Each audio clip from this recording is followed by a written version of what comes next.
Football, for the love of the game.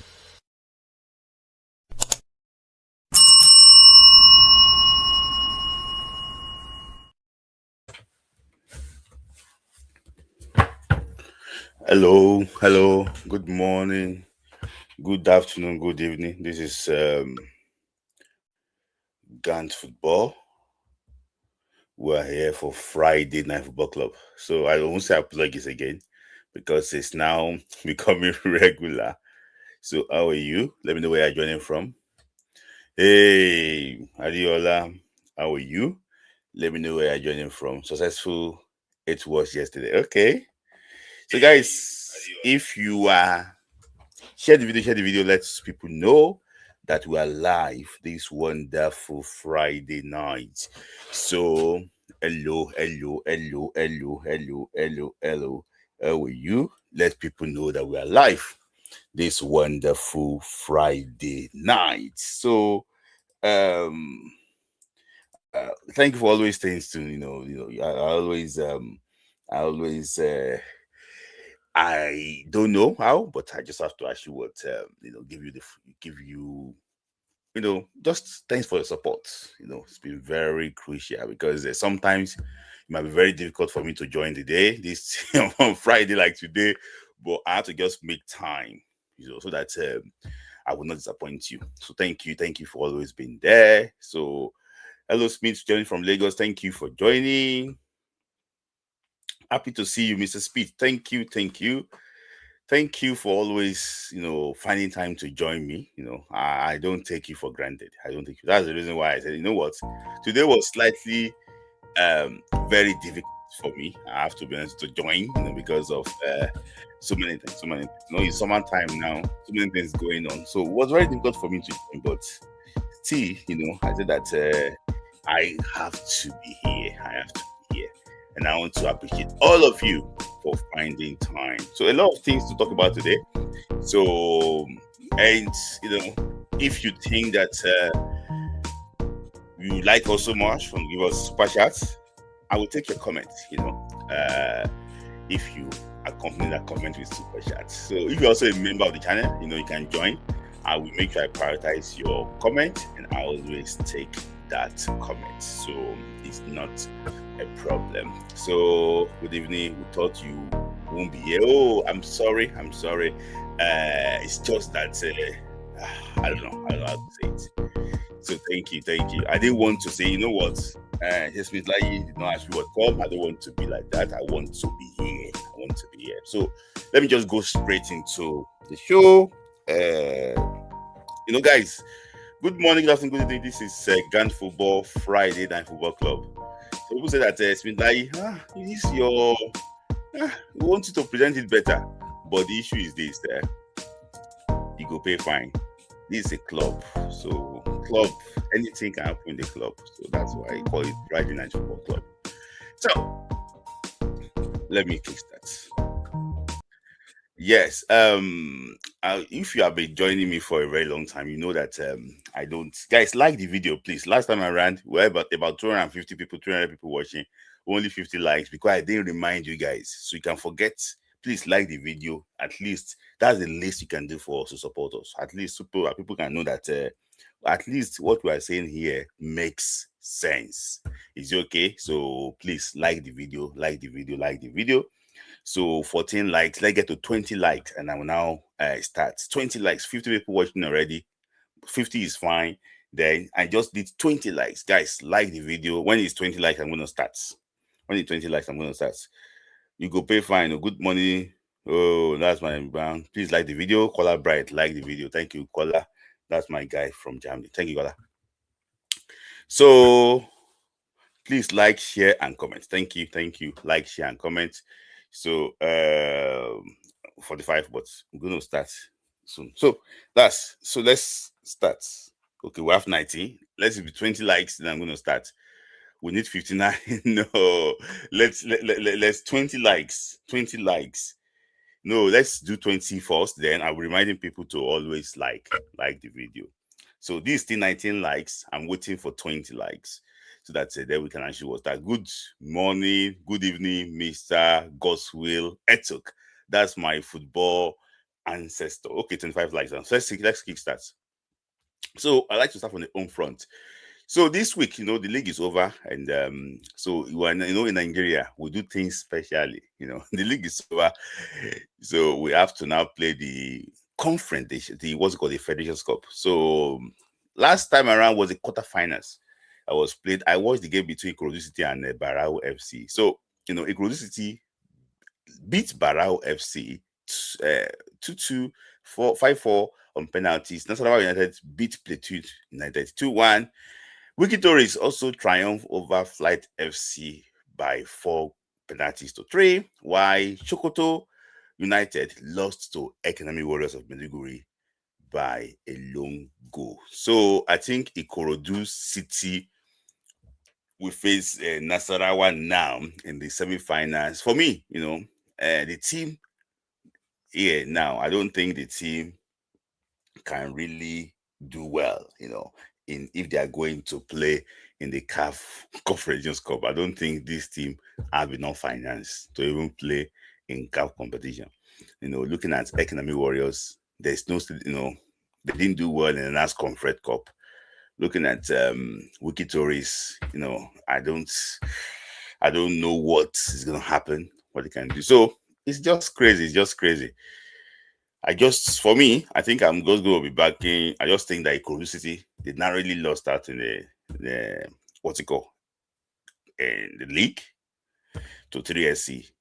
But if they can win this FA Cup, I think that one might be actually help them. So that is that in the Federations Cup. So now to Falcons. Our Falcons played against Cameroon in this double header, and they won by 3-0. Joy Abawa scored 2 goals, while veteran Aziz Atoshuala scored the third goal. So very interesting game for me. Initially, in the first game, I wasn't really impressed, about how they actually what happened. I wasn't really impressed, but I just realized that the second game against Senegal, second game. Sorry, against Senegal. Sorry, guys. Apologies that against Senegal. This is not Cameroon. Apologies. Against Senegal. Senegal is a good test. Senegal narrowly missed out of qualifying for the last year's World Cup. It's okay. It's Senegal. They narrowly missed out qualifying for the last World Cup. So I think it's a good test for the team, and I'm happy that the second game I was really impressed with the second game, especially Omewa, scoring 2 goals. I said this earlier that this team needs goals. We know that Oshuala cannot start every game now, and Okoronkwo is currently actually injured. She's our first striker. Onumenu retired, so I think that this team needs fresh legs, and I think Omewa is actually bringing that. She might not be the most skillful striker, but one thing is that she's giving me this desire of Paranosi's vibes. Like, powerful player, fox in the box, know exactly where the goal is. Yeah, I'm pretty impressed with her performance against against Cameroon, against Senegal, and I think she's probably going to be, probably she's the one going to replace Chioma Okafor in that team. But I also believe that because we can see that she performed well now, we can also give Chioma Okafor to an opportunity to come out and actually to come and play. For me, I'm happy. I'm happy for the team. And I realized that in the second game, I saw this variation in tactics, trying to, if the first half of the encounter was basically individual, brilliance from those players, but I realized that there's now variation in tactics in the second half. And, shout out to Coach Justin Madugu. The reason why it's going very hard to take out, we know that he might probably not be the coach to take Nigeria to the next level. But it's very difficult for you to argue against Madugu because there is no the current NFF they're all about results. They will say, you know what, he won the last AFCON, he qualified for this AFCON, he's doing well. What else again do you want? Until we reached the brick wall, and I say, you know what, we can't continue with this man again. And let me just hear from him first before I continue.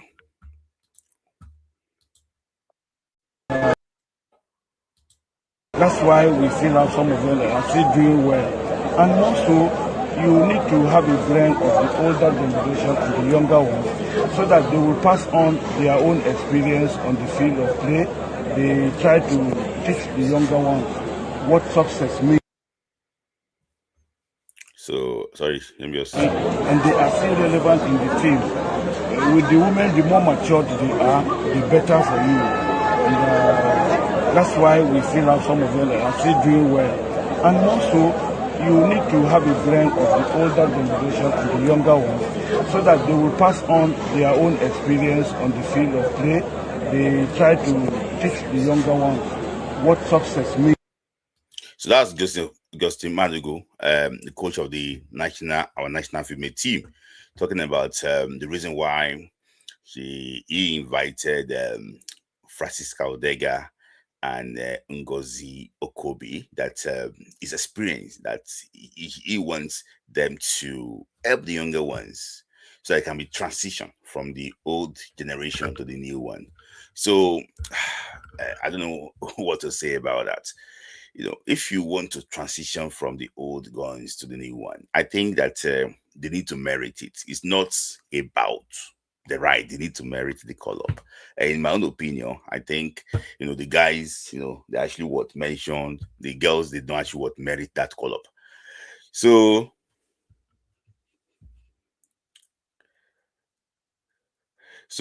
And the NFF is the one coaching Super Falcons. So I don't know what to say. The NFF is the one coaching Super Falcons. That is it. What experience is Ngozi Okobi bringing? Okobi cannot even 10 minutes friendly games. What do you want?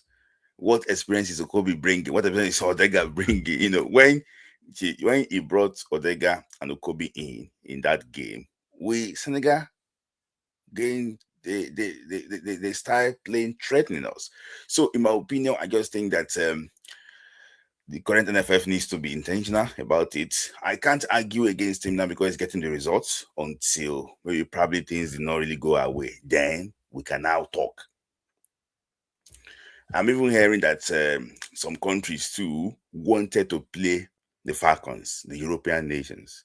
They wanted to play, the Asians also. Well, not the Asian. They said a country from Asia wanted to play the Falcons, but some people, they don't really want this game to happen. I don't know the reason why. Probably they are scared that Justin Madugu might be exposed, in those games. Maybe they are scared. I don't know the reason why they didn't accept that game, because Japan played against South Africa. First game was 5-0. Second game, South Africa actually was 1. This for me is a better test for the Bayana than the Nigeria playing against Senegal. So, in my own opinion, I think that they are just looking for a way to protect this man to this AFCON at least. Let's see exactly what will come out. For me, I want Nigeria to qualify for the World Cup, because if Nigeria did not qualify for this WAFCON, then that is going to be one of the lowest points, in Nigerian football, not going to the Men's World Cup and also not going to the Women's World Cup.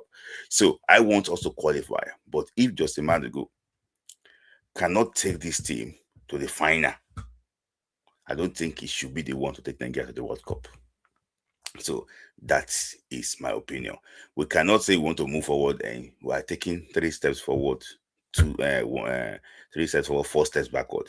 Because for me, Okobi, that could not get into the last World Cup team, is now the one that is one of Odega too is place order, taking spots of those younger players.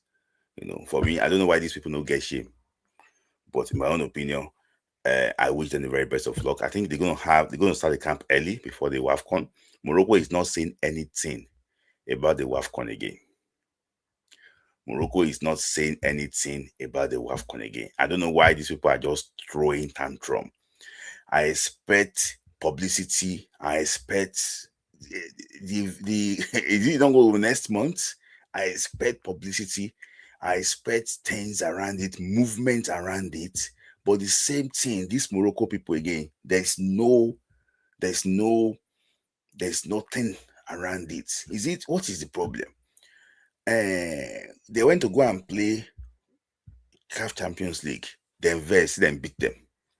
And I 17 AFCON. No, I don't know what these people actually want once again, but I don't know, maybe CAF 2 is not doing well in their own part. I just think that by now they should be count down to the WAFCON. Because, see, Africa, we are lacking behind already. South America already finished their qualifiers. European finished their qualifiers. Now, we are meant to submit who will go to the World Cup. We're meant to submit the list to, like, what's it called? Our qualifiers. If Morocco cannot host this WAFCON, again, that means that it's a pure failure on CAF side, honestly. Because the Intercontinental playoff is in October. They had to finish the WAFCON before Intercontinental playoff. Then what is going on? The World Cup is next year. So that is that on the Falcons. I just don't like the way we treat women football, both Nigeria and Africa. I just thought things need to change. So that is that on our Falcons. So let me just move on quickly to Super Eagles players. Super Eagles players. So the reports coming in is that Ryan Alibiosu have already accepted, personal terms with Glasgow Rangers. So I'm surprised. I thought that he had so many options, but I don't know the reason why. He thinks that Glasgow Rangers might probably be the best club to improve his career. I think, I don't know. I think that it would have been better, for him to go to a club that can, a club that can actually that can be of help to him, that can, there could be pure career progression. I don't know, maybe Rangers would be good for him. I thought maybe probably Everton was interested, but the money that Rangers is offering, I'm hearing that is very big. So if it's very big, maybe that one can actually that's the reason why he wants to join Glasgow Rangers. But I wish him the very best of luck.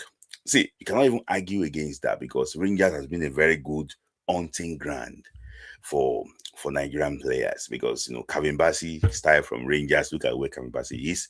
Just Joe Aribo too played in Rangers. What's it called? Joe Aribo played in Rangers.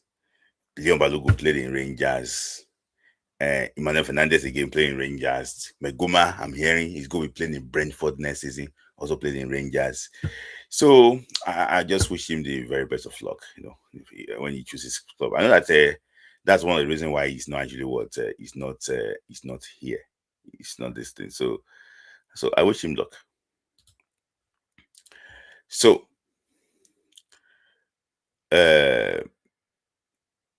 let's move on to another player. So there's also, let's move on to another player.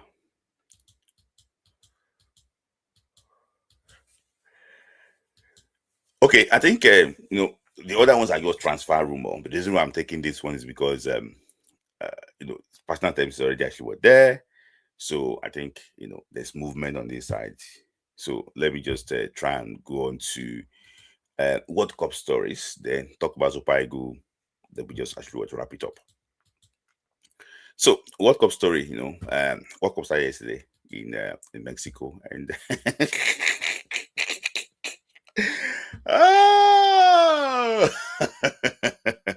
South Africa actually lost their opening game against Mexico. I was so ashamed that they could play that way. So naive. Igor Bruce for me got everything wrong in that game, and I was, I would say I wasn't, I don't want them to win. Let me just put it that way. I don't want them to win. I know I'm someone that follows African football, but because of recent development, I just think that you know what, I I don't care. I don't care. I don't care. I don't want them to win.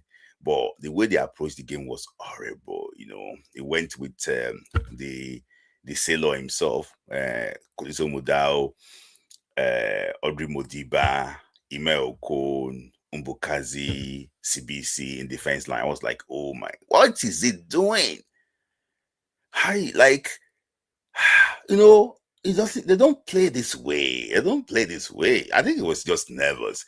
So thinking, okay, you know what? Let's contain Mexico for a while, and let's see exactly how we can actually or them on counter and everything. I saw him is it Ikram Reina and also Foster up front. With my favorite player in Bafana, Jaden Adams. I like the boy very well. He played for Sundance. What's he called? Sitole and Mokwena. I was like, how did he want to play? He played like a Christmas tree formation, like 3-5-3-2. How do you want to play this? But they lost. So they have their back against the wall. They were playing Atlanta against Czechia. So if they should lose that game, they'll probably be packing their you see, go back to your country. They'll probably be packing their loads. For me, I think watching South Africa play against Mexico that way, I think that instead of even laughing, I was just laying calls on the NFF that this is what the NFF did for Nigeria, for us to be here. This is what the NFF did, for Nigeria. Because I don't see any reason why Nigeria could not qualify for this World Cup. So many things. Look at the people representing Africa. So now people will now argue that these 9 slots that they are giving Africa is even worth it. They didn't compete at all. Look at these slots, is even worth it. Because these are the countries that disgrace Africa. They will now remove the slot from Africa. It is even worth it. It didn't even worth it. No, we not say we go see what Cape Verde do, but this team showed that they don't have any business going to the World Cup, and Nigeria gave them the tickets. People think that I don't like Ibrahim Gusso. I don't like him. I do this thing. See,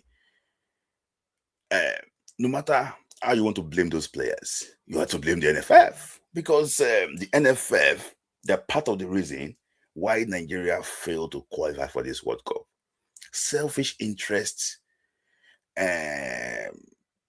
zero knowledge of football, throwing tantrum, being political about it, everything.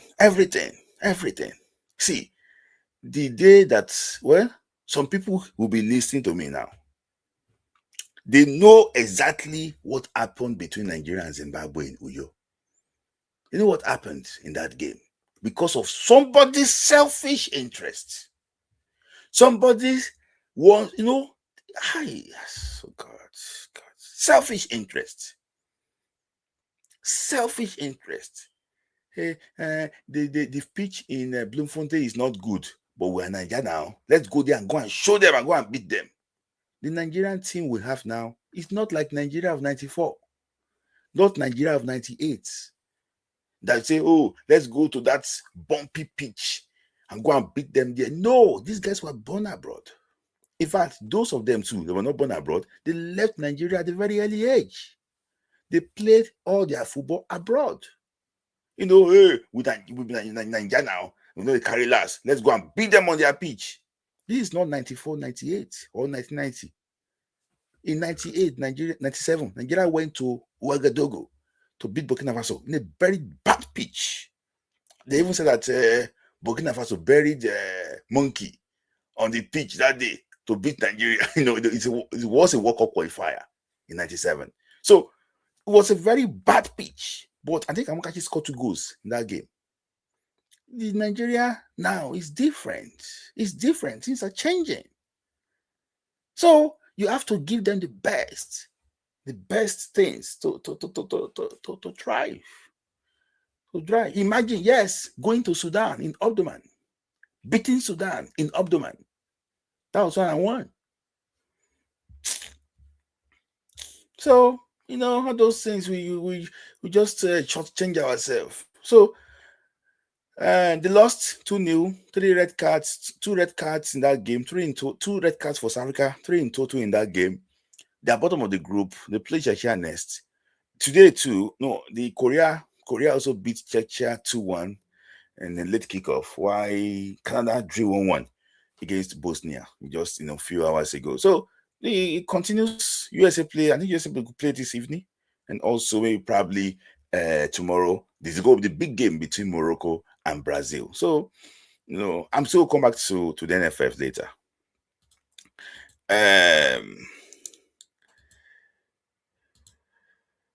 Talking about the World Cup, I just heard a story today that Ghana vice captain Thomas Partey denied visa and could miss Ghana game against Panama because he could not secure visa to Canada. See, this World Cup I don't understand this World Cup again. I don't understand this World Cup again. Why? So, the most important game for Ghana is against Panama. It's against Panama. So, I don't know. I don't understand this World Cup at all. What is on his document that Canada? I understand the issue around Thomas Partey. I understand that the English media, they are debating that they don't want to check his hand. I understand those things. But this is football. This is football. When you are hosting a tournament, you must open your border. You must open your border. I beg you, you must open your border. I don't know. Is it that, okay, you cannot trust Partey among some certain people? What is going on? You must open your border. The moment you sign, you want to host, you must open your border. See, I'm sure that FIFA will not go near America again. These people, don't go near again. Go near them again. I don't know. I don't know. So these 3 hosting nations, that's why the next World Cup in Morocco, Spain, and Portugal, there's a common Schengen visa. Schengen visa if you have Schengen visa, you can go to Spain or Portugal. And this last AFCON, those that don't have passports, that have visa, maybe probably you have a UK visa, they can give you Moroccan visa directly. So I think there will not be any problem there with this. So, and I'm pretty sure that Morocco will be open to accept more visitors as far as they will spend money.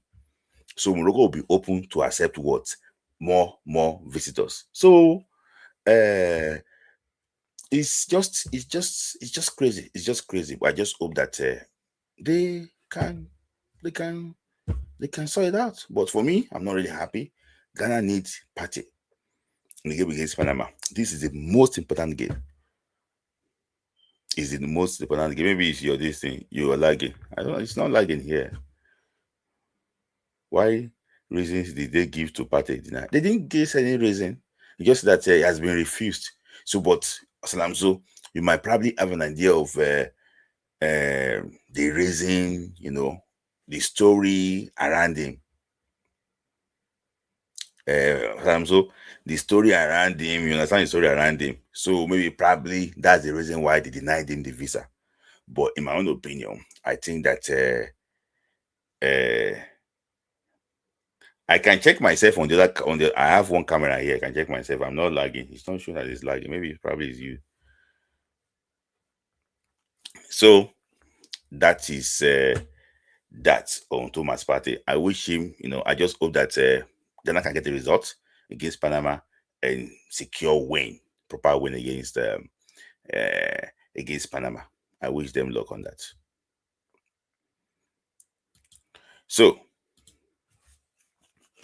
talking about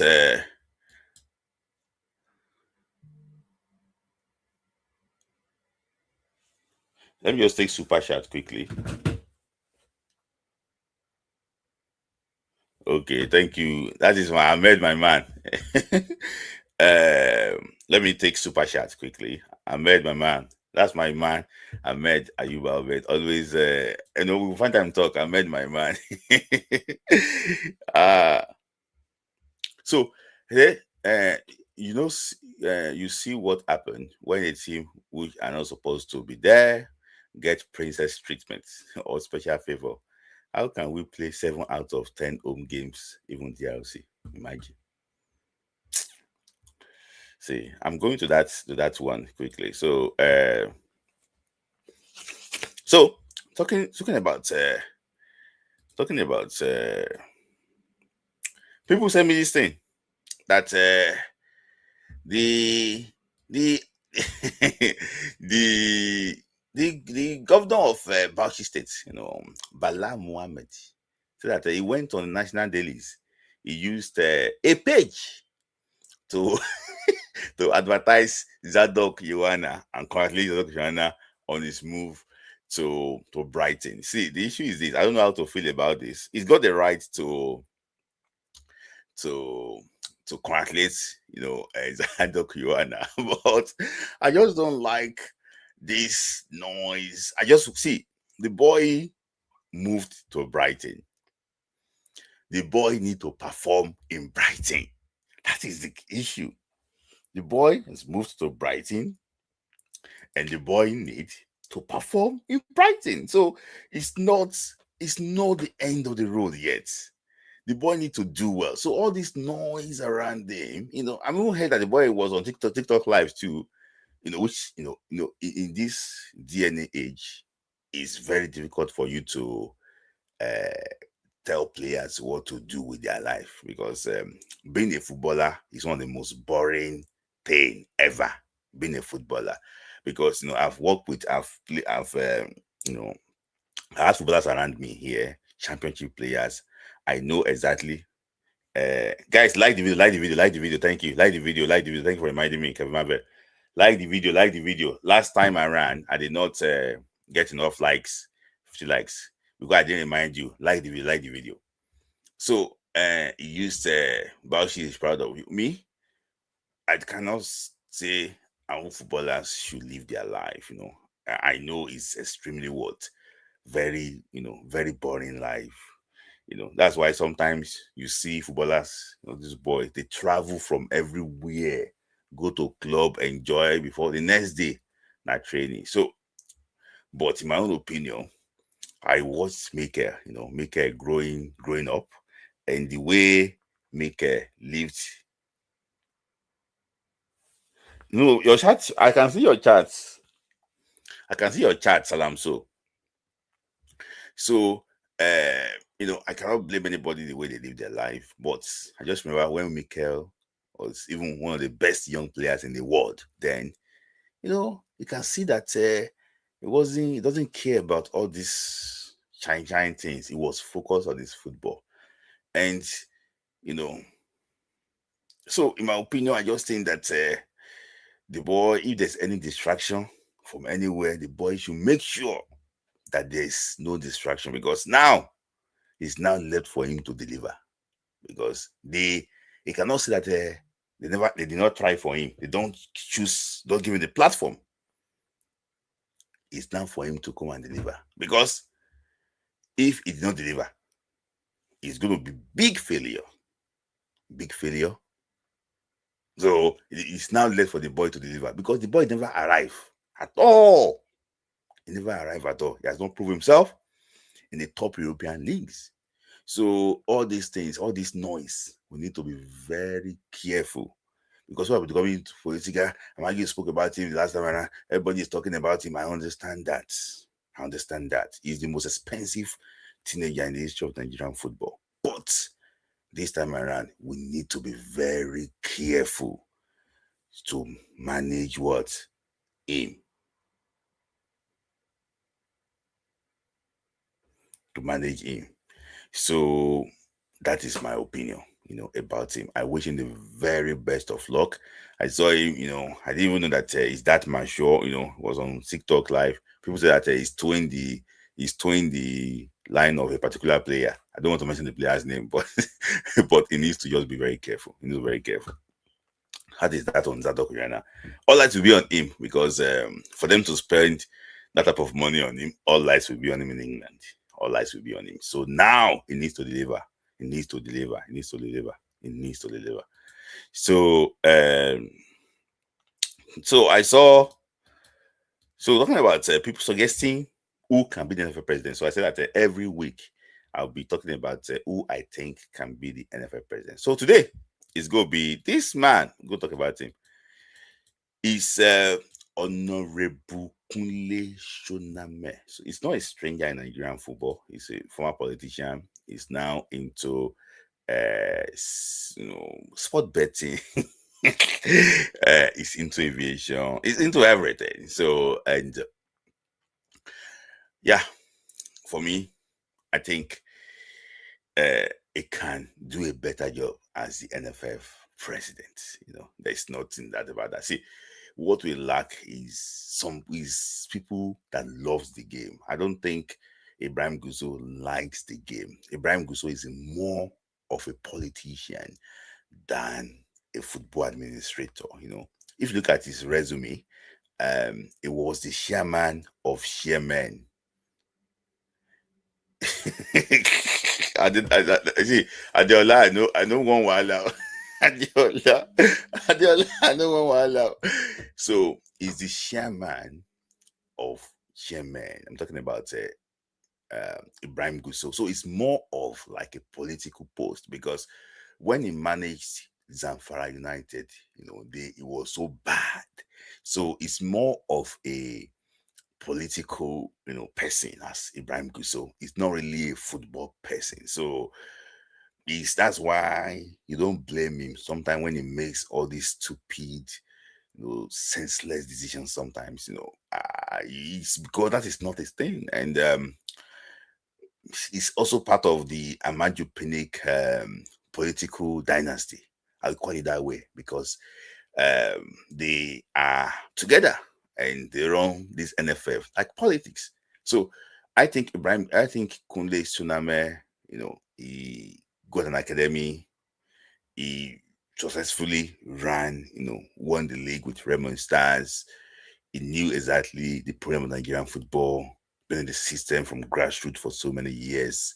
I think he can do the job, in my own opinion. He's rich. You don't think that he's going to be someone that will be chasing Esther code, all those, writing people's name on NFF to take them abroad and things like that. I think it's going to be more decent person than Ibrahim Gusso, in my opinion. Though he might be a politician, might be loyal to, I don't care, but I just think that you need to do the basic things, and I think Tsuname can actually deliver. So I spoke about Chris Emerua last time around. Today is going to be Honorable Kunle Tsuname, which I think that we should sign petition. It needs to be here. It needs to contest this NFF election because I think that it can probably take Nigerian football forward, especially age grade football. That's his area of strength. So building from the grassroots. So I think Kunle Tsuname can do the job for us as a nation. So so let me just take some chats from members of the channel so that I won't say we are members, so it's not taking our chat. So Rangers of Enugu, we play CAF Champions League in Enugu. Is promised to fix Enugu Stadium because Enugu is hosting Sport Festival in November this year. So the stadium will be ready for CAF games. Okay, I hope so. PG Sports. So another member of the channel, Morocco, we do worse in 2030. Morocco will do worse in 2030. Yes, Nigeria beat Gabon. Yeah, in Pontnoy then. I remember that game. So, talking about the NFF politics, let's just talk about Amaju Pinnick. Amaju Pinnick, on the news again. He says something very interesting. Let's hear Amaju Pinnick. Learn because it's too late now. Well, More you lessons say can be that learned. it really gets into me, because it's one of my saddest moments where we didn't qualify when I was president, and not qualifying again. It is a whole lot in terms of commercial benefit and otherwise country's image, and the number of Nigerians in these countries, Canada, America, But I believe the NFF right now, if you see what they are doing, they've been playing matches consistently. And aside yesterday's game, which they also did some display of good football artistry, they've occupied themselves, and that is a turning point. Now, the bedrock of any football federation is, one, your national team, your male national team.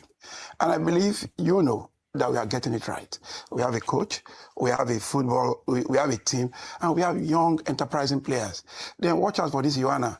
I personally did a review on him. The Joanna boy that is going to Brighton. That's the future. The NFF is monitoring him, they're talking to him. So the future looks very good. And I want to believe we're not just going to qualify for the next World Cup, that I can say. We are going to make a very prominent presence. The next Nations Cup is ours, by God's grace. So because if everything goes the way they plan, if we work together, I work with them, and I don't have any regret. I can call the players, I talk to them. I don't wait. To me, I'm the life president of Nigerian Football Federation. So I can also speak. I'm a very critical stakeholder. Whatever will make this country a greater country is what I stand for any day. So the NFF president cannot say, Pinnick, why you? No, he cannot tell me that. I will work for this country. But the truth is, you don't need to be in NFF to assist the NFF. So that is Amaju Pinnick, former NFF president. So, and the self-acclaimed life president of the self-acclaimed life president of NFF. See, I don't know where to start that, but he said something that they are doing well, the team is stable and everything. The team is stable because of the coach. It's not because of Ibrahim Gusso. It's because what? You have a coach with vision. That's why this team is stable. So he said that that is the life president of the NFF. See, for now, it's very hard, it's very difficult to argue against that because his boys that the one in charge of Nigerian football. So he said that Ibrahim Gusso cannot say no. He cannot say that. Imagine. So it's just very sad to see that the level of people that actually were in charge of our football. This is how they think. For me, I think that is bad. For him to actually say that is a disrespect. Even if you collapse your structure to bring Ibrahim Gusso as the NFF president, I don't think you have the right to say you are the life president and he cannot say anything. No, he cannot say anything. I think it's bad. I think Amaju Pinnick, he did something. He brought the weakest of his people, of his men, to come and be NFF president. I cannot challenge him. That's it. He knows the strength of Ibrahim Gusso. In fact, Amaju Pinnick is the spokesperson of the NFF. It's not Demola Olajire. It's not. That one is just writing communique. It's not Demola Olajire. Amaju Pinnick is the spokesperson of the NFF. You can see he's the one that is everything. He's the one. I saw, in fact, in the team hotel in Morocco, the club that was on the other side of it, I saw Amaju stayed in the team hotel. So he's always with the team, despite that he's not even a CAF committee member. He's not the FIFA committee. He's not FIFA committee again. He's still there. And nobody can question him that he's not there. Anybody that talked against Amaju Pinnick don't offend NFF, despite that Amaju Pinnick is not the NFF president. So, say that, you know what? The symbol of is your main national team. I understand that the team is stable now. But for you to get a stable national team, the underage, the league must be stable. They don't think about that. So I will ask you to think about that. Amaju Pinnick just think is so entitled, and it is very, very bad. It is very, very bad, in my own opinion. I don't admire Ibrahim Gusau's style of leadership, but for me, trying to come out and say that he cannot talk, he cannot ask him not to do what he wants, I think it's not good for somebody in authority. Ibrahim Gusau got a mandate. We are standing on this Ibrahim Gusau's mandate. In my own opinion, I think it's not good. It's not good.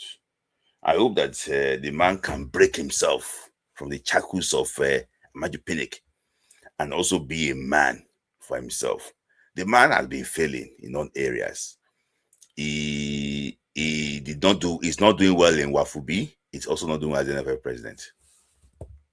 So, that is that on so I'll be waiting for your comment. So let me just I don't know, maybe I have a right graphics today. I want to talk about the Portugal game and the Poland game, but let me see, maybe I have the right. Okay, this one might be okay. This is the Poland game. Let me just try and see, maybe I can get the Poland game for Portugal game up. So Portugal game is on the 7 slide. So let me just talk about the Portugal game. But I should observe on the Portugal game quickly. So on the Portugal game, I don't know if you guys can actually see it very clearly. Gusau na rubber stamp. Ruben and rubber stamp. So this was actually go by Akor Adams. So I'm going to come back to Akor Adams' goal later, but I want to highlight two players, Moses Simon and Moses Simon and Semi Ajayi. So I observed in the game against Portugal that our main attacking outlet is Moses Simon. And one of the things that really actually affected us in that game is that Moses Simon I don't think he really improved his decision making, though he's having assists for Nigeria. But I think that in the final third is very bad. You can see here now, Simon took on the Portuguese defender. He didn't look up. He just passed to the box. He didn't look up. So no, I'm coming to this one. This one later, because this is Semi Ajayi's clip. Okay, Simon again, two players in front of him. He can go to the touchline and see if he can create something. He passed backward. So I'm just pointing that area that he can actually do better. And the coach too can look for options. So if you look at this Akor Adams there, you can see Akor Adams. You know that this is the opportunity that Akor Adams had very early when the game was still 0-0. That Simon said that, oh, why can't you pass the ball? Can you see where Simon is? It was marked by what? By Nelson Semedo. There is no way that Akor Adams can pass the ball to Moses Simon here. So as a good attacking outlet, Simon must learn how to free himself. He cannot pass to you here. So I don't blame Simon. I don't blame Akor Adams for taking that shot, because there's no way. Guys, see it. How will Akor Adams pass to Moses Simon? Maybe how will the troopers come here? It's not. Semedo already blocked him. He will not. So for me, I think all those is just this thing. So I'm coming to that. So you can see that one. This is Simon again. Ruben Diaz already stretched his leg, and Simon still passed. No, that was different. So, so for me, I just think that it could actually it could be better. So now let me just talk about Ibrahim. Sorry, Christian Akpan. Let me talk about Christian Akpan, because after the game against Portugal, people said, you know what? We don't want Akpan again in the national team. I want to highlight some few things about Akpan. So this is the first play from Akpan. This is how we considered the first goal against Portugal. The guy I circled in red there is Christian Akpan. Christian Akpan is between two Portuguese players. They don't overcrowd that place. The issue is this. There was no pressure on the ball. You can see the circle, the blue square there. There was no pressure on the ball between from Dede Bashiru and Ufren Ndidi. And you allow Trincao, very good player, to pick up that pass. Semi Ajayi is the one that meant to assist Akpan. Akpan don't know who to mark. Is it to stay wide or to go closer to Semi Ajayi? Semi Ajayi is ball washing. So I think that if you are playing, if a player is playing, making his debut, you should do better. Calvin Bassey is handling his player very well, but it's just sad that it's not helping. So they don't overcrowd this guy. He didn't know who to mark. That was one of the reasons why we considered that goal. So I'm going to go to the boy again. Let me see, maybe I can have the clip of that boy. So the same thing. Can you see? This is the boy again. This is the boy between two Portuguese players. Semi Ajayi don't lose. Can you see? This is the same boy with the two Portuguese players. Semi Ajayi is not there again. It's not there. It's not there again. So, how do you expect, the boy is making his debut. I just think that he's making his debut. So it was just too much for him. And the Portuguese actually targeted him. So you can see again here. Can you see now? The boy is now learning now. You know what? There's a space here. But the boy said, you know what? I'm going to be close to to Semi Ajayi this time around. There's now big space behind the boy. So, Semi Ajayi should have helped more in those situations, I think, in my opinion. You can come and say your own opinion when I bring people to join in. So now, Semi Ajayi himself, I have some issues about Semi Ajayi, and I'm going to actually highlight it here. Good player, did well, doing well for Nigeria, but I have my issues with Semi Ajayi. So this is my first. When Semi Ajayi wants to block shots, I think Semi Ajayi should do enough. He should learn how to do enough. Look at this one now. Stretch the legs more and see, probably you can even slide, or I'm not saying you slide and bring the player down, but you can do more to block the shots. You cannot just be there and you cannot block, it's just so frustrating. And the issue is this, this is not the first time that Semi Ajayi will be doing this. I will show you again. This is against DR Congo. Against DR Congo, the equalizer. I believe that if he stretch that leg to block Bakambu, it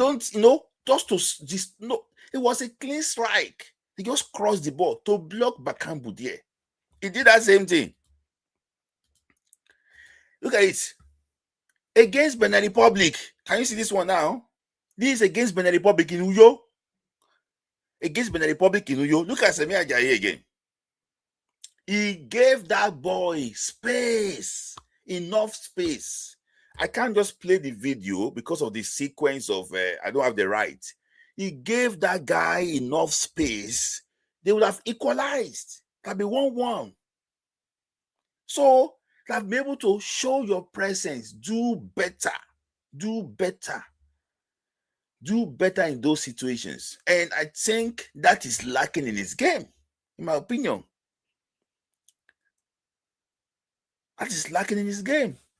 So that is that on my own take. So I think you can see if you can go far back to different scenarios. I just say, let me pick the recent one, the DR Congo, the Benin Republic game, and this.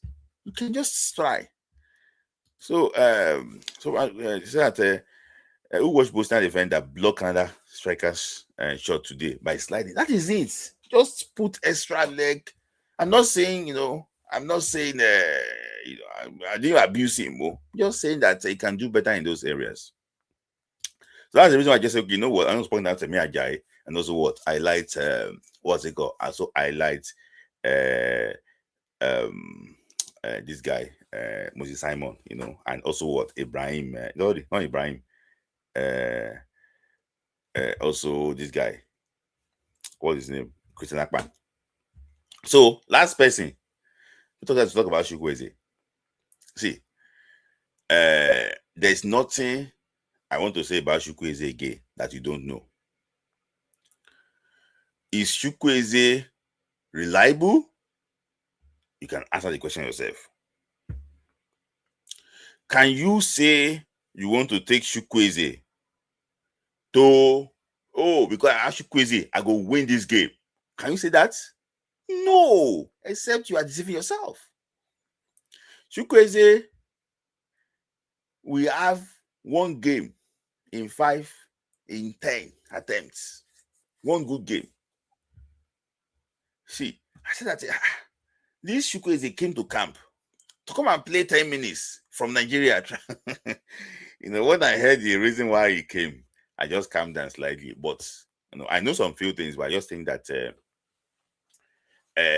now that we have options, slight more options, if we become more serious, I don't think it will be regular again because it's not consistent. Let's be honest ourselves. There's no calling names here. It is not consistent.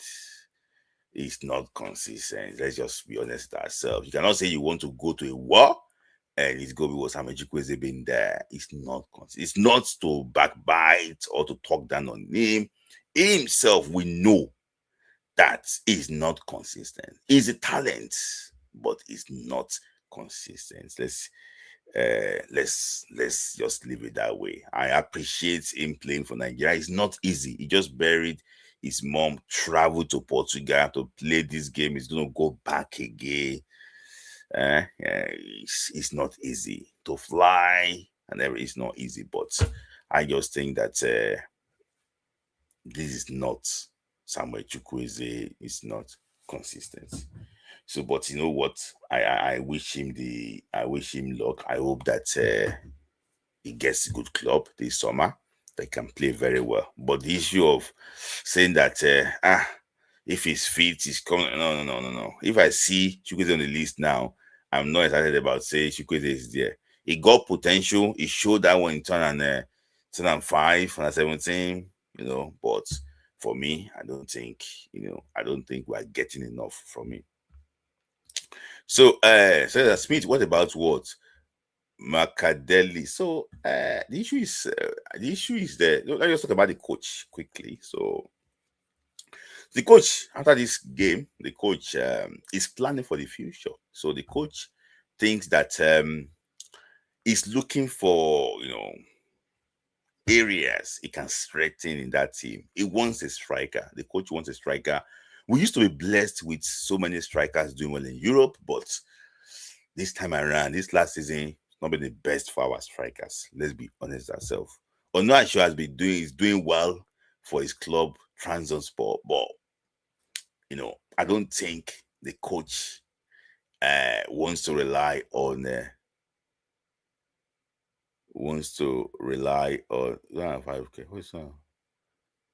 I don't think the coach wants 215. Sorry, 215. You guys are just for 215 under 17. In my own opinion, I think the coach wants a different striker. The coach wants somebody that can compete. It's a shame now that we don't really have strikers firing in Europe. So that's the reason why, George Ilenikena might probably be in the picture very soon. So the coach also wants the coach also wants a left back. The coach thinks that a left back, a new left back, will help the team. And think the coach is trying to, maybe probably the coach thinks that Zaidu might probably not be the answer. Zaidu did not do well during AFCON, and he's being called back again for these friendly games. And me and you know that Zaidu did not also perform well.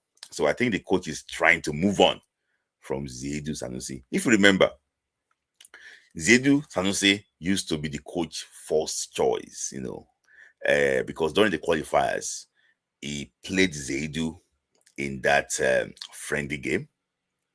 No, not friendly game, sorry. In the game against Benin Republic, Zaidu started that game. And also, I think he also played the game against Lesotho. So I think that the coach is looking for a different left back. So he has scouted the left back. I will not be able to say the left back now, but let's see exactly what will happen. The coach also wants, like you guys said, he also wants what? An attacking midfielder, a midfielder that can actually do something in the final third. But the problem is that do you think we have anybody in Europe that can probably actually be the X factor, going forward? I don't think we have now. I think the only player I can remember is maybe probably Mubarak Mohamed. Is it Mubarak Mohamed? He plays for Slavia Prague in the in the Czech league. So I think it's the only one I can probably actually talk about, but I don't think we have players that are doing well in that area. The coach might look for a way to discover new players, but I think he thinks that we are okay as a goalkeeper, and I believe that that goalkeeping area, we don't get enough there. So he's fine with the goalkeeping area. The coach is fine with the central defense. He thinks that he can combine different players in that central defense and they will still do well. The coach is okay with the right back, but he thinks that he needs somebody in that left back. The coach is okay with the midfield, but he thinks that we need more attacking midfielder and a striker. So, yeah. So that is that. And let me just say, so because let me just take this comment quickly before I move on.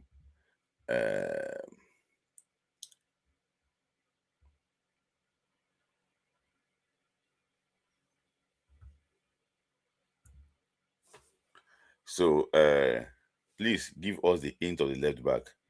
No. So I will try and make. Okay, thank you for that. So the issue is that sometimes you have to be in the right place at the right time. Ibrahim Abdullahi Bewene wasn't the guy that was meant to be in camp for the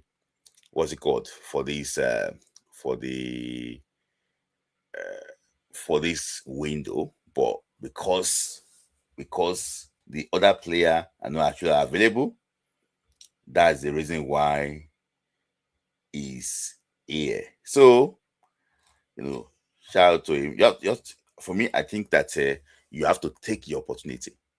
When you take it, that is it. So finally, Suruki Sulaiman Mubarak.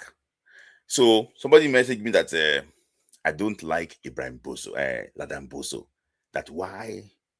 And he's very close to Ladan Boso. He just messaged me that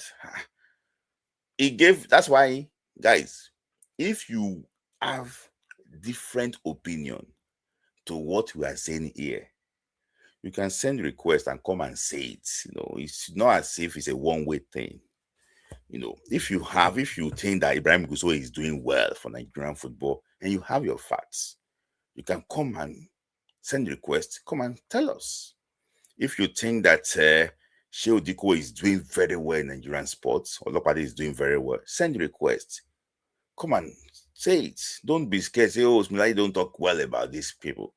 come and say it, because this person said that I don't give Boso his credit. That it's like we don't blacklist Boso and we don't talk about him. He mentioned different things, that how many national under 20 coaches can we say that is better than Ladan Boso? And I also look at it. He argued very well that Boso is probably one of the most qualified manager to lead on that 23. That if they give him, that heaven will not fall. Like, okay. And he adds a lot of points that Boso discovered, any tournament that Boso, he said, Tochukwu Nadi, Boso gave him his chance to play for the national team. It's not as if they went to go and pay Kobo. Boso gave him opportunity. He mentioned Benjamin Fredericks. He mentioned Brani Deye. He mentioned Eldasne Shegile. He mentions different players that play for the national team under Ladan Boso. So I don't know, but we have our own different opinion. I think that I don't know. I think that Samson Sasia will start to edge him anytime, any day. But he argued very well for Ladan Boso. I'm just trying to acknowledge that you can come here if you know that what you are saying is different from what you understand, from what you know. Come and talk about it. And finally, before I bring people on, a disclaimer again. People think that Speed Lie, you don't seem to like Boso, even like the government in Nigeria at large. You don't talk well about them, see. And maybe probably because I have a different allegiance to somebody else. See,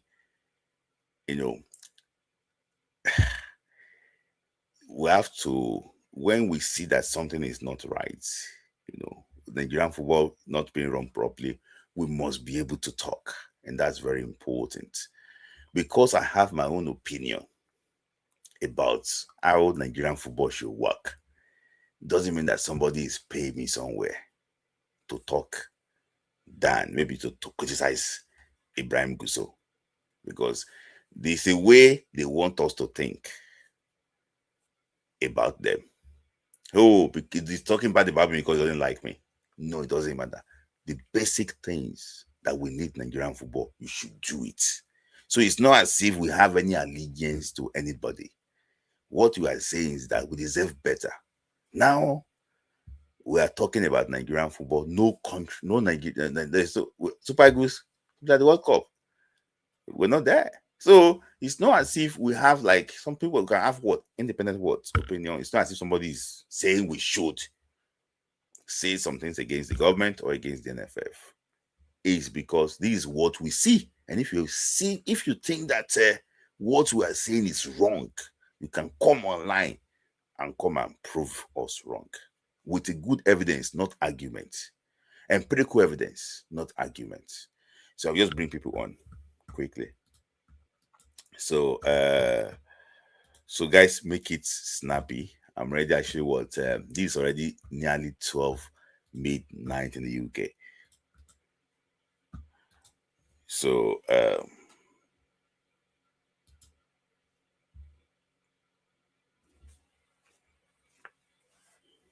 yes, I don't know. I don't want to call them the PR NFF. I just think that if anything, we go, for example, now there was this guy Mobike that was campaigning that the NFF is not doing well. So people say that, they are sponsoring him. Must they sponsor you for you to think well? That is what politicians have put in our brain. That is how they school our brain. Say, it's my opponent. I don't know. Must they sponsor you for you to think well? Some people here, that madman that came to this live yesterday, last time I say, he called me a political organization. He's just asking for basic things. They say, it's my opponent. That is how they schooled our brain. Most people's brain, let me just put it that way, think that anybody that don't like the status quo is our enemy. No, we just demand for the truth. If you go and listen to Osaso Bajuana's interview, Talk Sports, he said the same thing, that this Nigeria will have the biggest potential to win the World Cup. But if we're not run well, we'll not win it. So, Chris, thank you for finding time to join today. Chris, can you hear me? Yeah. Yeah, I can hear you. Yes. Okay, yeah. Let me. Yeah. So take it from anywhere. First of all, it's good to be here. Yes. Greetings to everybody. Yes. I just want to touch on the stuff you just said just now about, trying to explain to people, in regards to why we do what we do in terms of calling out these people. Mm-hmm. And if anybody, for me, I don't take it lightly, when it comes to anything that has to do with Nigerian football. And trying to, I don't think I won't have the energy to explain to anybody, because I feel like if you think, if you look at this situation and you see it as, if you think calling out Ibrahim Gassou means that, you hate him or whatever, then it's crazy to me that for you to even have it in your head that you even are supposed to even like Ibrahim Gassou. I don't like him, bro. I don't like him. There's nothing for me to like about him. He's not there for me to like him. He's not the NFL president because he's not NFL president for me to like him. I don't like him. I don't care. My own is for him to do his job. What happened? If he's not doing his job, get out. So what is all this conversation about? He's my opponent or what? And that's the thing with a lot of people. That's the thinking. And the always, is the problem. Look at this World Cup. How many?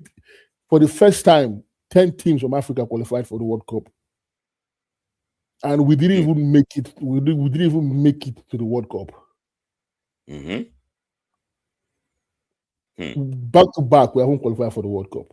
The coach that we have now, that people are saying that looks like he's trying to do something, these same people are not trying to renew his contract. Because for them, they thought that they could go to the World Cup because of the financial, package that they can get from it. They don't care about the growth of Nigerian football. They don't care. So why are you coming here to ask us that we hate Ibrahim Gassou? Why should I like him? And that's my thing with, and that's the reason, and that's the reason why, I was speaking to a friend today, and I was telling him that for Nigeria to get better is when Nigerians start attacking politicians, is when Nigeria will get better. Yeah. As long as Nigerian politicians are feeling comfortable walking around, coming out and getting hailings from people saying, chairman, as long as those things keep happening, they will never do the right thing because they are comfy.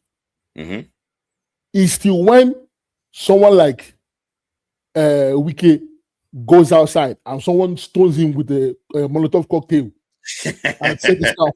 That is when you will see things will start moving. But as long as Nigeria is still doing as long as you keep doing those things, you will never get any change from them. And that's the reason why Ibrahim Gassou can sit in the office today after failing to qualify for the World Cup without any pressure, because he knows that if he goes outside, if he goes for a press conference or whatever, and he sits with 20 Nigerian journalists, 19 of them will not ask him, why are we not going to the World Cup? Why are you not resigning? Nobody will ask him.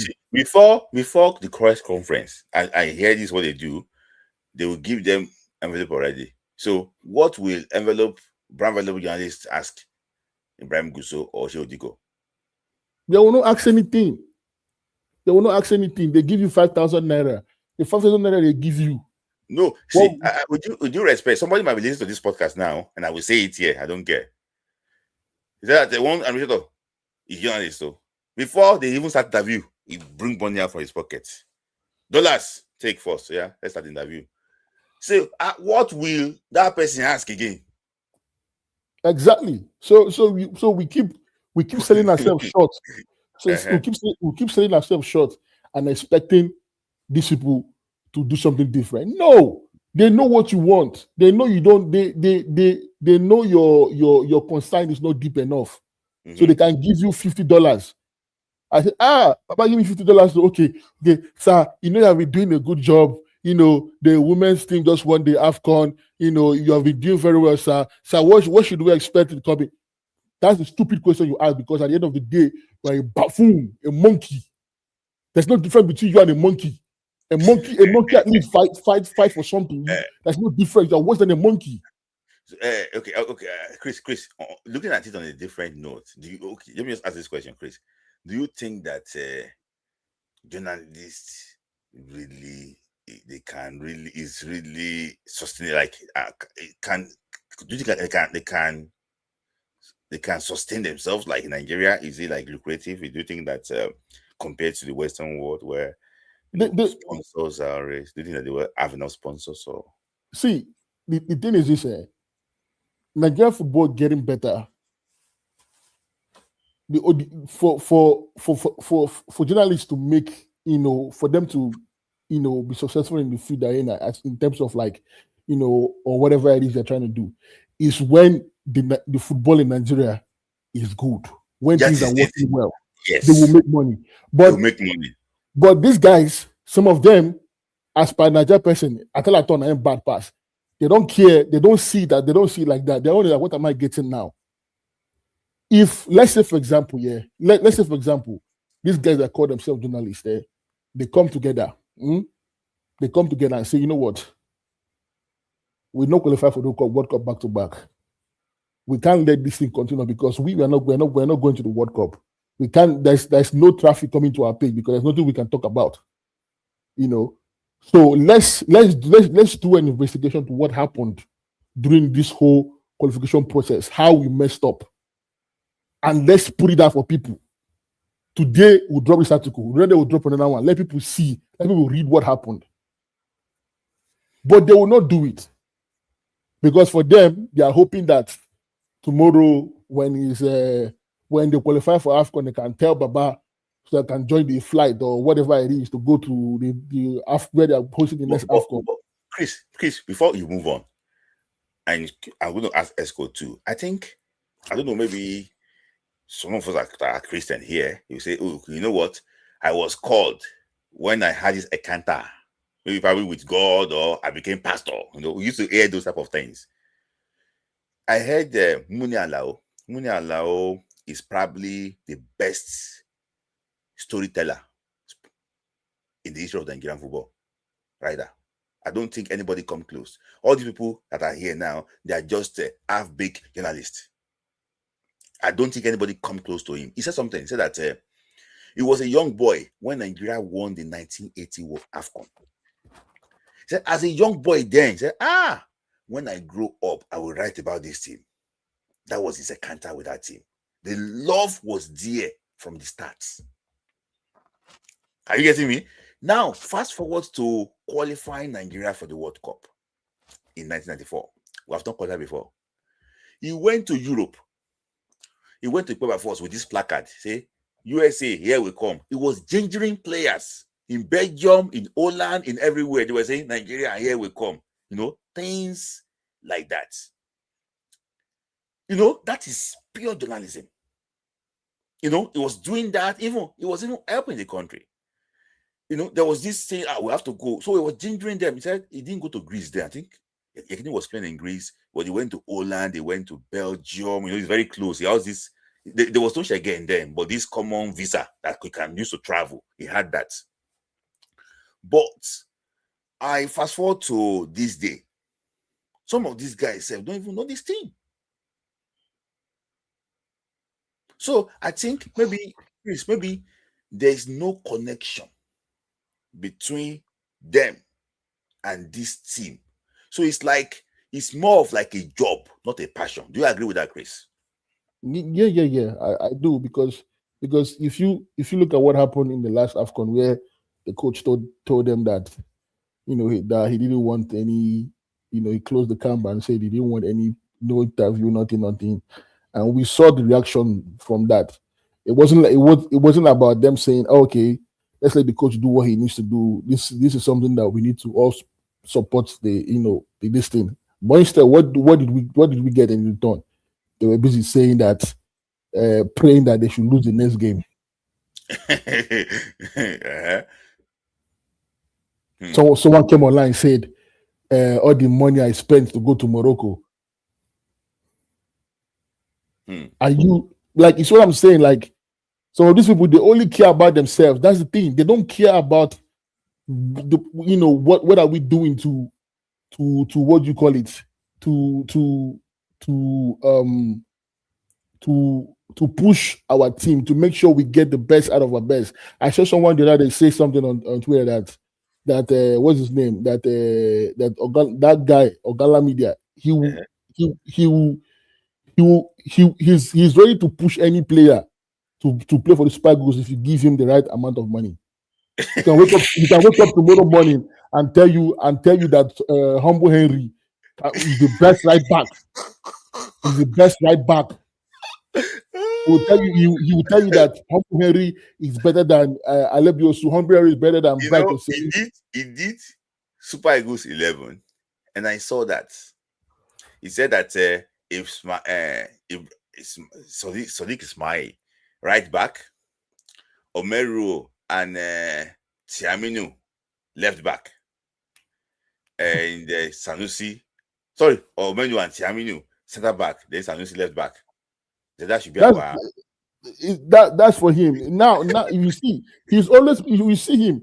He like the one he's pushing now. There's another player he's pushing now. That's what he does. They just pay him. I'm telling you, if you give that guy money, tell him we have this guy Humble Henry. He's one of the best right backs. Or you tell him that Laddie is one of the best. This thing, he will go. Tell him that Escode is the best CB right now. He will come on Twitter and start telling you that we need to reward Escode for what he has done in the NPFL. That's his own. We need to reward these players for what they have done in the NPFL. Who gives them about the NPFL? This is like it's not even top 5 league. Top 5 league. But I'm saying I understand you do if you watch it, as by the fact that as a Nigerian you want to support your own. But it's not. It's when you're talking about picking up talents to represent national team. MPFL is not the place to go look for talents. It's not even top 5 league in Africa. And you're telling us that Sadiq is better than Tyrone, is better than what are we doing? Look at the goal we considered against South Africa. Go watch that. Go watch what Temerin was doing there. Watch the person that they said he deserves it because he played in the NPFL. How many players have moved from the NPFL to the top 5? So okay, let me just pause you slightly there, and we'll go to Escode. Don't go yet, Chris. Escode, your thought, please. First of all, good evening to everyone. Good evening. Or morning. It's already morning. Chris, Oga Chris, well done. You are very passionate. But I think sometimes we need to tailor these things the way we do it. First of all, the truth of the matter is this. If you want to fight NFF, I've said this thing before. The NFF status are there. Do you understand? Mm-hmm. It is difficult to unseat Gusau as it stands. You sent that thing to me now. I saw that thing now. How they have done it in the NFF start. I sent it to you on your mail now. Yeah. It is the state FA chairman that will vote on it. Yes. Yeah. So it's not about ranting and doing this thing, because the truth of the matter is, please it or not, Gusau is the front runner to win the elections in September. This is a fact. He's the front runner. Do you understand? He's been poor. He's been mediocre. He's done terrible. He's drawn our football backward, but he's the front runner. Unless something magically happens, is the front runner, which is why he will not renew Eric Chell's contract because he's using that as a bargaining chip. If he gets the victory, if he gets the W, he might renew the contract. But if he doesn't get it, then whatever happens, happens. Do you understand? Now, the deeper rot now lies in the state FA chairman. If I tell you how they organize state FA Cups, you will cry. Do you understand? If I tell you how they organize state FA, I don't want to go into details of how some clubs pay some players to go and fix matches and go and score own goals in FA Cup. I don't even want to go into that because some of them might be listening to me here. Do you understand? So the rot starts not from Ibrahim Gusso, even though he's part of it, though, but the FA chairman, the state FA chairman, if they are competent people, get into your state, go and be state FA chairman. That is the way you can. Then from there, you can now change the state status, the NFF status from there. That is one. Two, Eric Chell has done well. That is the truth. He has done well. Even his critics. I used to be his critic. If you go back, please, video. I used to criticize his in-game management. Yes, go back. I used to criticize him, but he has won me over. Yes, he deserves a contract renewal, but Nigeria is a funny place. If they explain Nigeria to you and you understand, then I don't know. They didn't explain it to you well. He deserves it, but like I said, he might not get it because Ibrahim Gusso wants to win election first. If he wins the election, then he will get the contract renewal. If he doesn't win, well, bye-bye. You understand? So he has done well. And there's something that people are doing because I've been busy. I've not been able to come online. There's something people are doing on this channel. Okoye Wabali. That's a very dangerous narrative we are selling. Some of us, you understand. Some people look. See, the truth of the matter is Okoye is a better keeper than Wabali. That's a fact. That's a fact. But Wabali has a better Super Eagles career than Okoye. That's a fact too. For context, because for context, Okoye is one of the reasons why we had goalkeeping crisis. He's one of the problems. How? I'm getting to that. When we played World Cup qualifiers against Cape Verde, do you understand? The goal we conceded, the game we won 2-1, Osimhen scored and there was an own goal. The goal we conceded after Osimhen scored, this guy was at his near post. He conceded from that goal. Do you understand? There were doubts about this guy going to that AFCON in 2021. The first game against Egypt, where he was largely on trouble, apart from the save he made from Salah in that game. Nigeria was obviously a better team. The second game against who was Sudan. There was a time where he dropped the ball, and the Sudanese keeper, that time they had scored. We were winning 3-1. He dropped the ball, and the Sudanese keeper, Sudanese striker, almost capitalized. Do you understand? That was the second game. The third game he didn't keep. It was all against Guinea-Bissau. Then the Tunisia game. So it was a litany of errors that led to that moment that obviously the way we treated him was bad and it should be condemned anytime. But he was part of the reason. Him, Uzo, Api. Wabali came at a time when we needed solution and he brought it. Do you understand? And for context, Wabali has kept 7 clean sheets at AFCON. Eyama, who is the greatest AFCON, who is the greatest Nigerian keeper, has kept 8. And that is in 4 AFCONs. This guy has done it in 2. This guy has done it in 2. Do you understand? So let's not disrespect Wabali. I agree. Wukoye should be number one. I believe it. But the truth of the matter is, if Wabali gets a club today, he will be back in the national team. That's the truth of the matter. He will be back in the national team. So it is now up to Eric Chell to decide whether he will do same. And contrary to a lot of people's opinion about Christian Appan did not have a bad game, as many I people have watched it. said. He didn't have a bad game. That's He didn't have a bad game. Contrary to a lot of opinions, he didn't have a bad game. Was he jittery? Yes. But he did what he was supposed to do. Yes, he might have been jittery. He was scared to commit and go. But the truth is that it was when there was the water break, and probably Eric Chell instructed Fisai Dele Bashiru to cover for him. And that was how he was able to provide that cover. Because before that water break or cooling break, man, they were targeting that side. They were targeting the rights, and you understand. So, which is understanding. He's going to be G3. You are playing against world-class beaters. You are playing against world-class player. It's going to happen. You understand? So, Bebu Sanusi, for him, it's clear that his time is up. Do you understand? It's clear that it's up in Super Eagles. It's clear.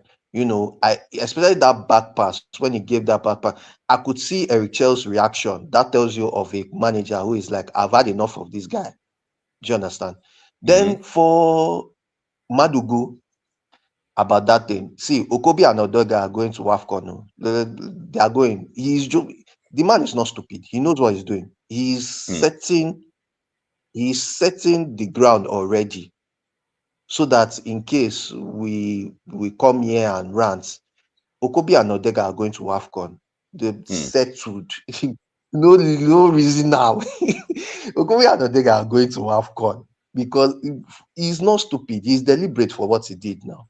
To come out and say that, do you think they'll make excuses like that? It's the same excuses that Raw was making for Musa now. That Musa is there to help the team. And it's the same thing. Although the wording is different, but it's the same thing. Do you understand? It's the same thing. So Okobi and Odega are going to WAFCON. And it's sad because we have good players. We have someone like Regina Otu, who is doing well. We have someone like Joy Bokwe. I watched her today now she's an exciting player. Do I think she's good enough to start? No, but she's good enough to be in the squad. Do you understand? We have exciting players. We have Cecilia Otu. We have this girl, Suliat Abidin, who was with Edo Queens. Then we have these players, but obviously I'm not the coach. So in the coach, Madugo in his own wisdom. And besides, they will tell you that he's a Ballon d'Or winner. No, not Ballon d'Or. He's a Ballon d'Or nominee and a WAFCON winning coach. So the truth of the matter is, he will take Okobi and Odega. I just want to say, on a final note, before I drop the mic, I want to know, please, who is Sikira to Isa? Who is our godfather, please? I want to have that kind of godfather in my life. I want to have that kind of, so I beg, Yeah, you've broken everything down, honestly. And I just think that I'm still gonna go to Chris. I just think that very valid, arguments, about these guys. But about that Maduka, and Mwabali, are you going to agree with me that they should support each other? Obviously. The thing is, Wabali said something. I don't know if you saw that thing on X. Why I call the trend? I don't know. Yes. Did you see that thing? I saw that. Which was, to me, it was very childish. My opinion. Yes. In my opinion, it was very childish. You shouldn't be. Fans are meant to debate. Leave it for fans. Leave that thing for fans. We are fans. You shouldn't be sucked into a Twitter debate. No, it shouldn't be. You shouldn't be sucked into Twitter fandom or. It's not for you. It's not for you. Do you understand? So see, as for Eric Chell, make una pray because if Guso no win election, he no will stay. Because Guso will not renew this man's contract. They know what they are doing. Oh, you see all these people. They are not incompetent. They are just wicked people. They know what they are doing. He will not renew. He will wait until that election. If he doesn't win, if he wins, then that's when talks of this contract renewal will happen. But other than that, man, all of now when they talk contract renewal, now they hope on long thing. No. That's just it. We know now. We know they're not gonna renew it as long as the election is coming. Yeah. Yeah, I know that the issue of election and everything is there. I know that Ukuso knew that he doesn't have the record, doesn't have anything. The only thing where they hold on to is Eric Shell. That's the only thing he can sell to people. So you know what? This guy is doing well. You know, in his resume, there's nothing there. Escort, you know that. There's nothing there. But he knew that, you know what? If I say that when I win, we will extend Eric Shell's contract, it's like a bargaining chip. I can see his political associates, Brian Guso, around Eric Shell, standing pictures, say the best coach and things like that.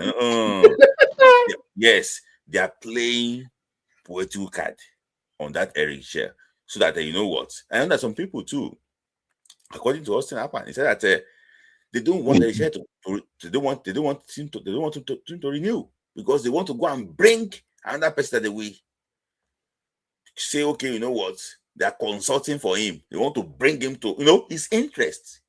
As good is everything is interest. So for me, about that, yes, everything is interest. About that Madugu, about that Wabali thing, I just believe that he said that he was doing TikTok live when Super Eagles was playing against Portugal, according to what I hear. I never think that all those things is not important, you know. Maybe probably think that they will be beating Nigeria. Okoye will make mistakes. They will not be commenting there and be abusing Okoye again. You know, I just think that those are not necessary. Honestly, in my own opinion, it's done well for Nigeria. School, as you said that, but you know, in terms of his attitude, sometimes I just think that you know we need more. We need more. We need more. I don't, you know, we need more. Okoye should be number one. Okoye should be number one. But who beside me would disrespect Wabali's body of work in Super Eagles? Okoye should be number one, but I will always give Wabali his flowers. Okoye should be number one, but I will always give Wabali his flowers. That's the thing. Yes. Oh, it came when we needed goalkeeper, and I can never disrespect him. I wouldn't disrespect him. So thank you, Esco. So Suleiman Sani, your guy is not playing yet. We're expecting a big season from him. Okay, your thought on Zadok Ionana quickly before I let you go. Okay, Zadok Ionana, man, his story is very inspiring. Very, very inspiring. I mean, you don't even need to be a football fan, but just hearing his story is very inspiring. And I hope it comes good for Nigeria. Personally, I don't believe he's for the Super Eagles yet, based on the highlights I have watched. Because I've not watched a single game. Based on I personally don't feel he's ready for. But if we can throw him into under 23, he will grow from there. If we can throw him to under 23, and the thing is this: he's and the guy is a neophyte. So his confidence, the way I listen to him when he's talking about player, because I've seen some old videos when he's talking about what can he do. He said there is no limit to what he can achieve. That's very good for someone that is confident. So I want him to find the national team conversation come later. Because for me, he's not ready yet. For me. You understand? For me, he's not ready yet. But maybe he might be ready. He might go ahead to prove me wrong. That's why I talk say Benjamin Frederick is not ready. But he proved me wrong. So I understand from your own angle, So thank you, Escort, for your time. Thank you. Thank you, Thank you. Mr. Chris. Yeah, Thank you. Thank you for thank all you. the passion. Thank you for what you Good, do, man. Smith Live. Yeah, thank Glad you. to hear Thank from you again, bro. you. So let me just Yeah. bring quickly. Hold on, Chris, don't go yet. Let me just okay, because I wrap it up. I hope that we can finish early today. That will be record breaking if we can finish early. So You say record break. I go record breaking because okay, let me hear from you, Dr. quickly. Hi, Temitope. Yeah. First of all, my brother, you did not do my brother doing. Yeah, we're good. We're good. First of all, on Maduka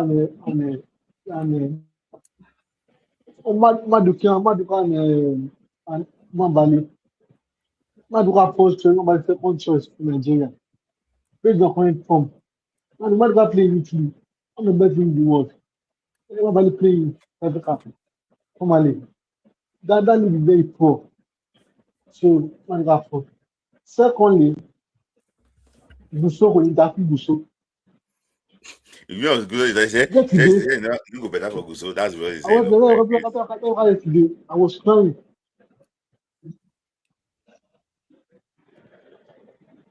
Yesterday, I was crying when I play football today. I was crying when they are playing football. They can't pass and keep passing. They can't move more faster. They are even fighting the table. You are slapping somebody on the pitch of play. And now I question. How the how the come? Hmm.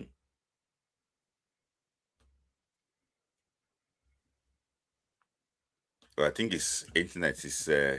Can you now? We can hear you now. I think your internet is Busu and the people. I know.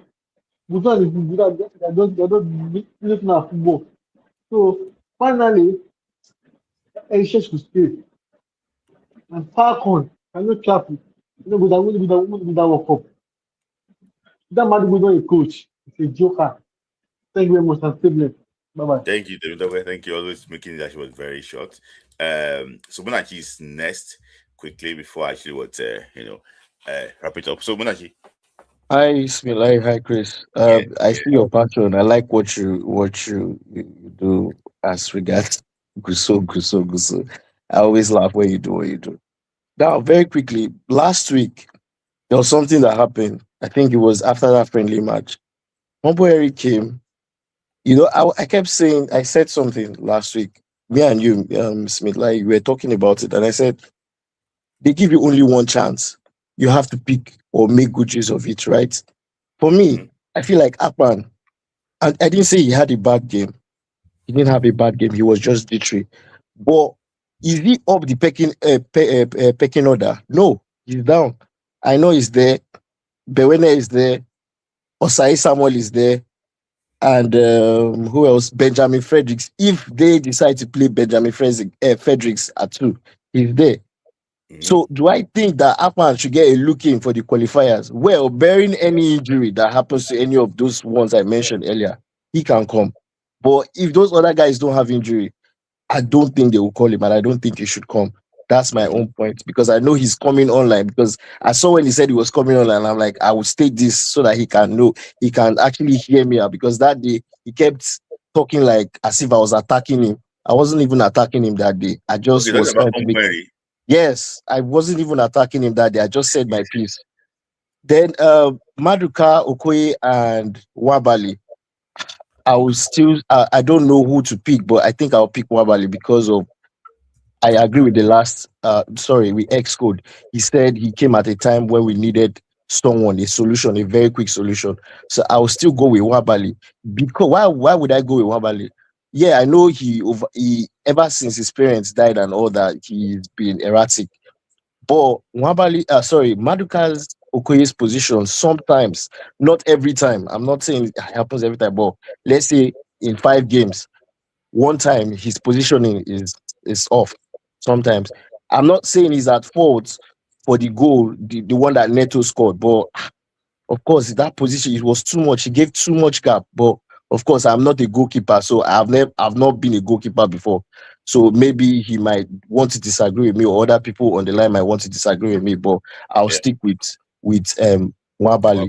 Yeah. For Guso and for Nigerian football, man, I don't know. I think it's dark. And sorry, I want to ask you a question because go before on. you go to Guso, when against Tanzania, Tunisia during AFCON, when Nwabali was making those mistakes, were you questioning his position? Okay, so I wasn't questioning his positioning. That was because I think I understood where he was coming from, having lost two parents. I wasn't really questioning. The only thing I knew that I joined several Nigerians to question his erratic behavior. Like, bro, if you know say you need help, go for therapy. Mm-hmm. That was what I kept. I'll beat my chest and said my tweets are there. That was what I said. Go for therapy because this thing is really affecting you. For Okoye, of course, I've been a number one fan of him when he was in Germany. Even when Omar, the great Omar, was pushing him, I looked at his comps and I was like, wow, this guy is good. This guy is good. This guy, even when he was even in Sparta, was this? Yeah, it was Sparta. I saw what he was doing, right? So I was a fan of him, but sometimes, like I said, in some of these Serie A matches, 5 of the ones I watched, his positioning was off somewhat. But that's not to say he did not do well. He did well in both games. He did well, especially against Portugal when João Felix won Pepe and with shots. He did well. In fact, I felt that the first shots that João Felix played was going to enter, but he did well. He did well. Therefore, Guso, I just pray that they give this Eric Chell contract. I pray that they improve his contract because I think Nigerian football has improved, and I think the players he has players that are playing for him. If those same players are not around or in friendlies, he has another set playing like what he wants them to play. So yeah, and before I go, sorry, you mentioned something about a left back. Please, what happened to Felix Agu? Agu is currently injured. He's injured. You know that injury that happened in November that stopped him from AFCON. You know that he'll have been AFCON. Yes, but he played. He later played again with Werder Bremen or so. I saw him later. They rushed him back. Oh, he wasn't fully fit. So if you remember, there was one video that Boniface did when Agu was in rehab. That when are you? Yes. Yes, I remember. He was picked initially, and picked initially, but because he was saying something like congratulations. I remember when Boniface. Yes. Yeah, so I think it might probably actually work, but you know that it just somebody was just giving up on I just haven't seen. I have to be honest with you, and don't be surprised that Otto Congo might be the one to or the qualifiers. No, I won't say qualifiers. I think probably for the future. Yeah. Of course. I know there's this Falcon player too. I saw against Senegal that plays like Desire or Paranozi, early days of Desire. Joy Omewa. Yes. She's good. She's good. Very, very good player too. It's good. Just hope that, very good player too. Just that I always believe that if we scout very well, we should have top talents. I understand this thing. We should have top talent that can actually compete directly. For example, now this Joy Omewa, should she play any other age for Nigeria? No, I didn't think. I don't think so. So I don't know how they missed him. Just like Zagos. What happened to all those Oyenezi did them like Sebastian Flourish? I saw one of our interview. I think he's back in local league playing for. It's called. Is it Baisa Queens? No. The one that is in Lagos. FC Robo. Robo. Kai. Yeah. Oh man. So, yeah. It's well. Thank you very much for your time. Thank you. All right then. So, good night. Yeah. So, Chris, any final thoughts from you about Ibrahim Guso and Eric Chell quickly before I bring out everyone? Yeah. I'm actually like one thing I want to say after watching that game against Portugal is man, we need midfielders, man. We really need midfielders. Like, he said yeah, I know we have what do you call it, Tochukwu Nadi. I think that's the only new person that's going to be added to that midfield. But we really need midfielders, man. Like, we need people that can run with the ball. Yeah. Like, we need players that can, do something with the ball, not just win the ball back, stuff like that. Because that, and again, I feel like it's time for us to move on from what's his name, from Moses Simon. And also, I have no faith in Dele Bashiru. Like, I'm sorry, but I just don't see the Dele Bashiru, man. Like, yeah, he has had so many chances. Like, I don't see that we had. There's so many times like when we had like transitions where we couldn't do anything with it. Like, we couldn't do anything with it. That I feel like if Portugal had that, like we had so many situations where I felt like, man, like this cannot be our attack without Lookman and this guy. Yeah. So I just hope that, and also Chukwueze, man, anybody that still got faith in Chukwueze, I don't know, man. Like I really don't know. And for Nyedika, I'm his biggest fan on this platform. I've always spoken highly of him, but I feel like, bro, this year, if you can up your game and leave that club and get and do something different, I'm selling my stocks, man. Like, I'm really gonna sell my stock because Onweri have preached to you. You did not listen to him. He's one player that I like. I have like a soft spot for because I feel like there's some things I see the way he plays, and I feel like, okay, he can do something. But bro, you can't be letting the game pass you every time, bro. This is something that I spoke about it during the last AFCON. And my problem was that he can just drift off sometimes. And I feel like some players we can't keep giving them chances again. Like these guys, we can't keep giving them chances. And for Chukwueze, bro, like, nah, man, nah. Yeah. Like Chukwueze, I don't think anybody has had more chances than Chukwueze in the national team. Yeah. And he still plays like as if he's under 18. Like, his football still feels so amateurish. Like, bro, this is like you broke out the same time with Osimhen. Like, even though Osimhen had started making this thing before you, but bro, like you were out here. Like, how many times you have played in La Liga? You have gone to Serie A. You have played in the Premier League. So if you can't make it in these three top leagues you have played in, then bro, just like maybe he's going to Belgium next. I don't know. Like for me, I just feel like nah, like that thing he did in that game, in that ball that Onuachu gave him, and that stuff he did, nah, I cannot forgive that kind of play. For a player of that this thing that have been in the team for that long, like, no, man. If someone else do that, if it was someone else that did that, I can excuse it and say, okay, but you're still playing the same way for how many years? There's nothing has changed in your game. There's no growth. You still play like I see. And you see growth in Nadi straight away. Yeah, when you see Nadi, like when you see Nadi the first time he played and now you can see that it's someone that's trying to up his game. But Chukwueze still plays like I see he's still in Villarreal Academy. That's the way he plays. He still plays like I see he's like I see he's still a kid. Yeah. That's the way he plays. He plays like he's still a kid. Okay. Bro, very strong opinion on that, Chris, but I understand what you're talking about. No, thank you, Chris. Thank you, Chris, for the time. Sorry, I play your game very well. Thank you, Chris. Thanks, man. Thank you, Chris. So, see, Chris is one of these arrogant people that don't likes Africa to win. What's going? So, Omari, I have to bring you. I don't bring you on last with Esponga either, but just give me a sec because Nigeria must be good. This will be fast, so I can bring on Omari. Omari, just hold on a sec. So Nigeria must be good. You are here with David Abam. David Abam is making his debut. He's a rookie in this live.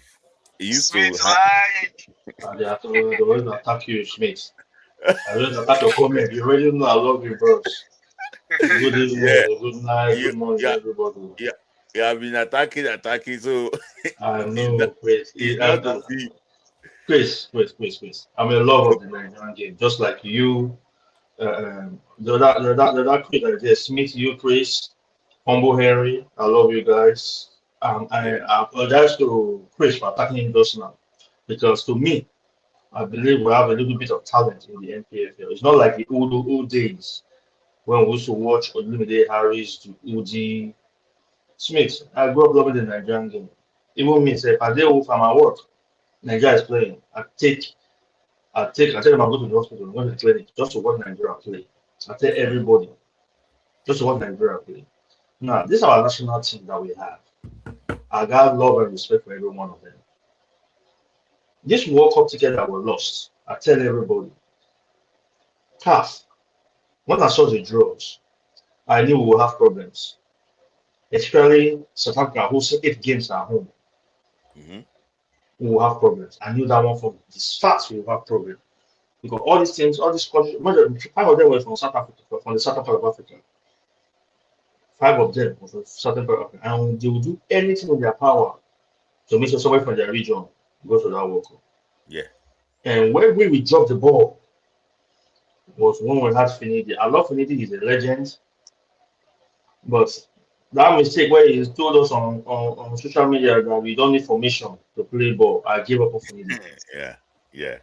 Right, it was true or not for you to open your mouth and tell us we don't need formation to play ball, and you say you play for, I know you say we know you play for Ajax, Amsterdam back in the old days. You play for Real Betis. I give up on Judge Finidi, George. Yeah. And pertaining to we losing to DR Congo, the extra time game we played with Gabon, our boys were tired. It is now that Eric Shell now knows that he has enough players to compete. If we play DR Congo again today, we will be there. Yeah, I agree. Hands down. If we play them today, we will be there. You know, I agree. that's one thing again. Yeah. And this World Cup is a total mess. To me, it's a total mess. It's a total mess. For America, me, I'm in the US. I live in the US. I'm in the US. I was born here, but I grew up in Nigeria.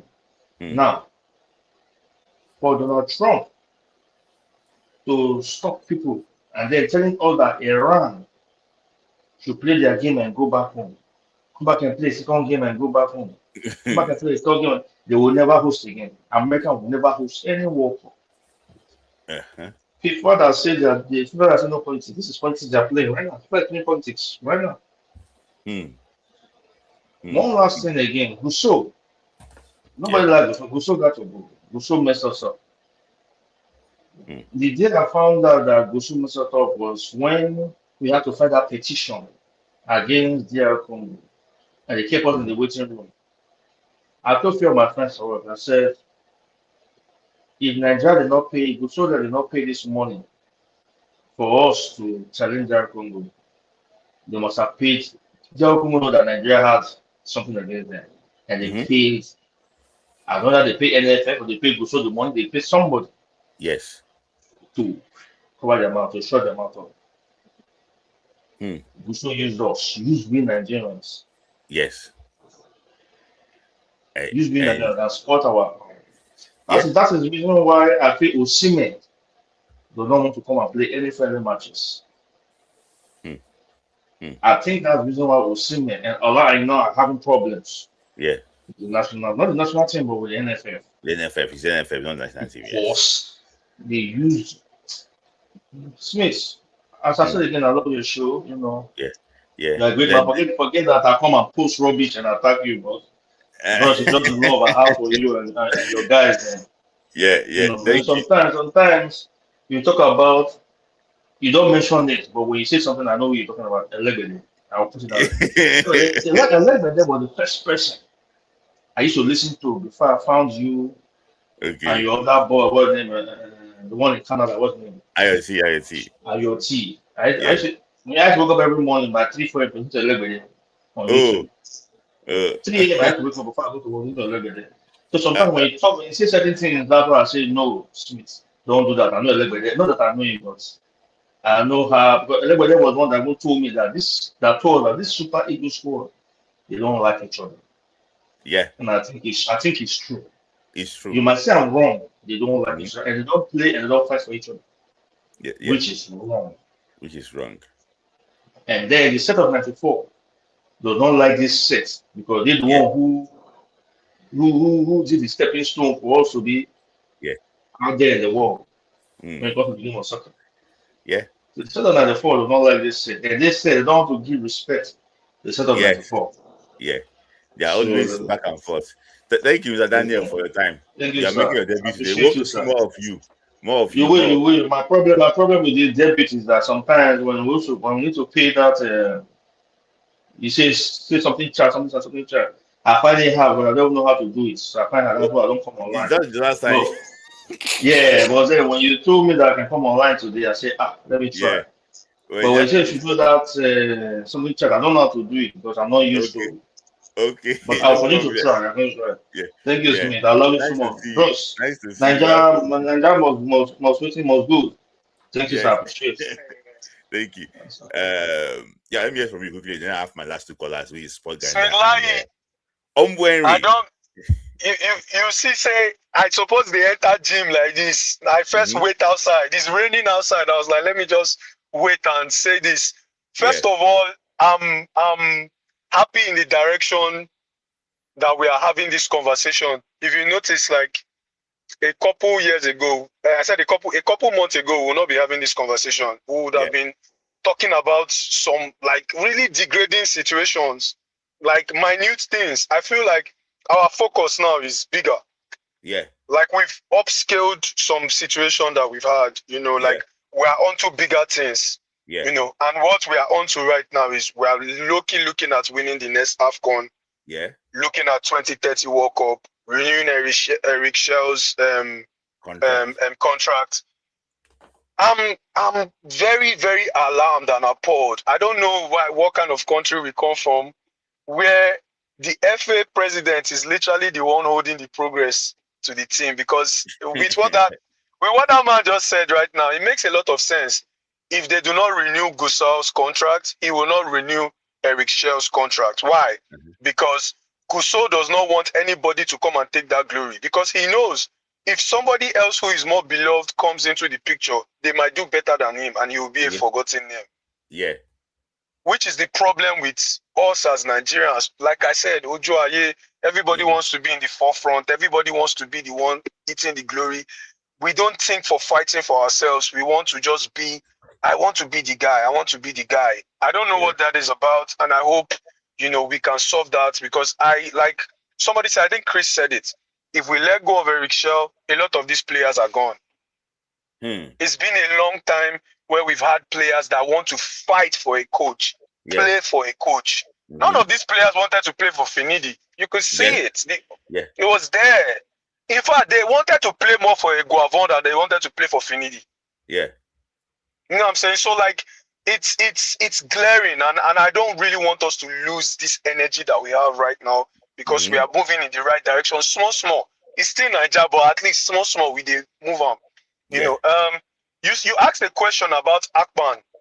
I think what you said the last time is very correct. I think Akpan should be integrated into the under-23. Yeah. I think so. Olise, before he got to France senior team, Olise was playing under-23. Saka played under-23. Madueke was just playing under-23 last year.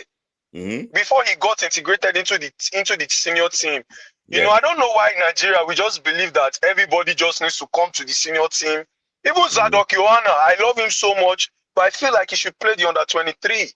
You know what I'm saying? I feel like we need to give these people something to work for.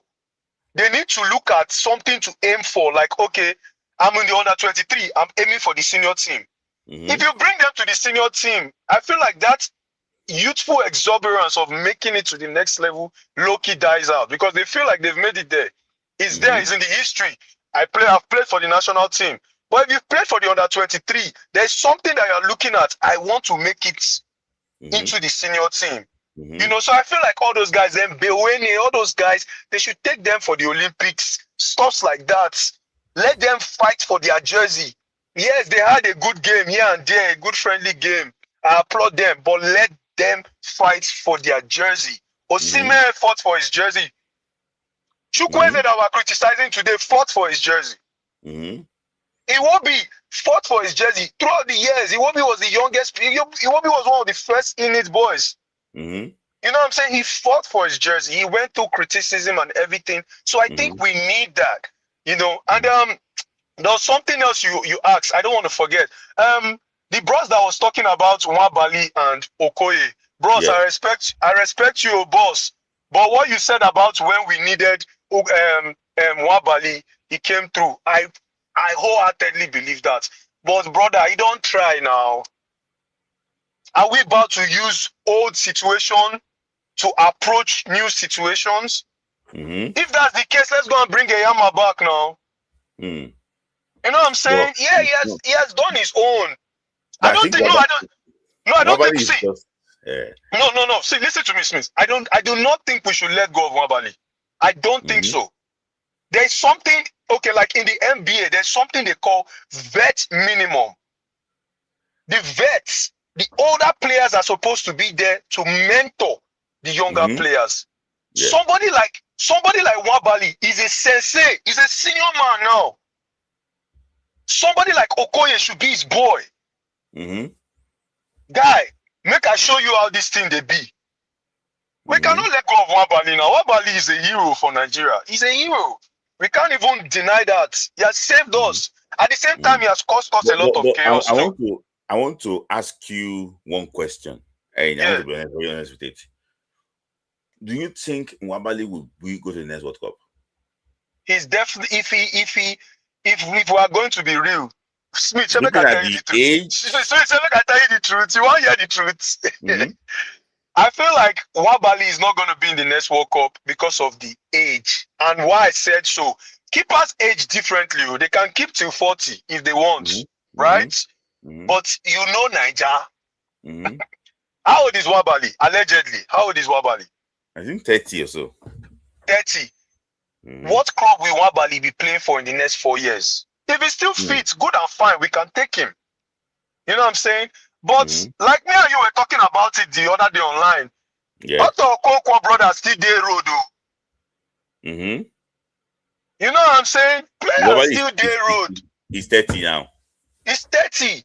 And he doesn't have a club yet. And I think that the age is one of the reasons why, people are not. You feel me? He doesn't have a club yet. Because me, what I felt like when Nwabali couldn't find a club, I felt like he should have gone back to the MPLF and just gone to play, just to keep his match fitness up. Sorry, somebody asked a question. Say, "Oh, how old is Manuel Neuer?" See, we like to compare this. You want to compare Manuel Neuer with Nwabali? Are you guys serious? Let's not do that now. That's the problem we have in Nigeria. They always use things we no align. They compare each other. It's not possible. Manuel Neuer and Nwabali are not mates. Manuel Neuer is not the only person in Nigerian history of keepers that can compare to Manuel Neuer is a Yama. Let's be real. We can't be doing this. We can't be living on hypotheticals. Manuel Neuer is playing at that age because he has gone through the age grade and he has gained experience over the years. World Cup winner. You feel me? So it's the experience of the years that is currently carrying him. So that's the problem. I don't think that Bros was being fair. He's talking about he will just choose Nwabali. A lot of people right now, a lot of Nigerians right now, if they ask them, put one person in the field, they will carry Nwabali that has not played the game forever and put him on the post. That is sentiment. We are just dealing with sentiments and there's no social and emotional cues. Let's be real. Me, I love Nwabali. Now me, they advocate for go Nwabali page. You go see my name for there for all his stuff. They always comment, safe hands, safe hands, safe hands. That's my hero.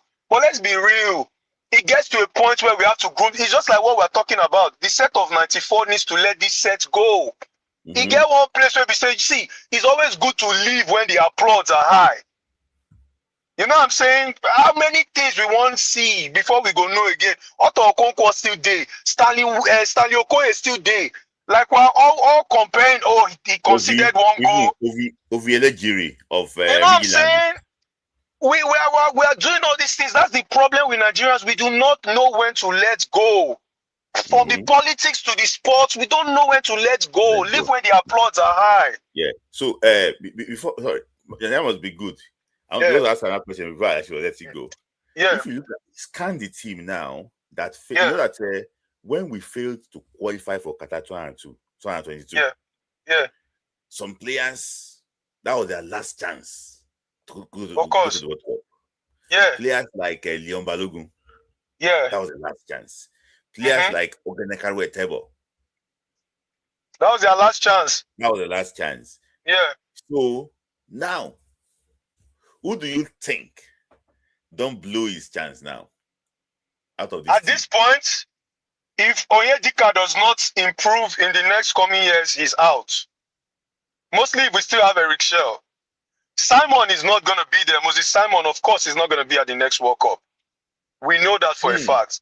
Moses Simon is, let's be real with that, except anybody who thought say Moses Simon supposed to the next World Cup.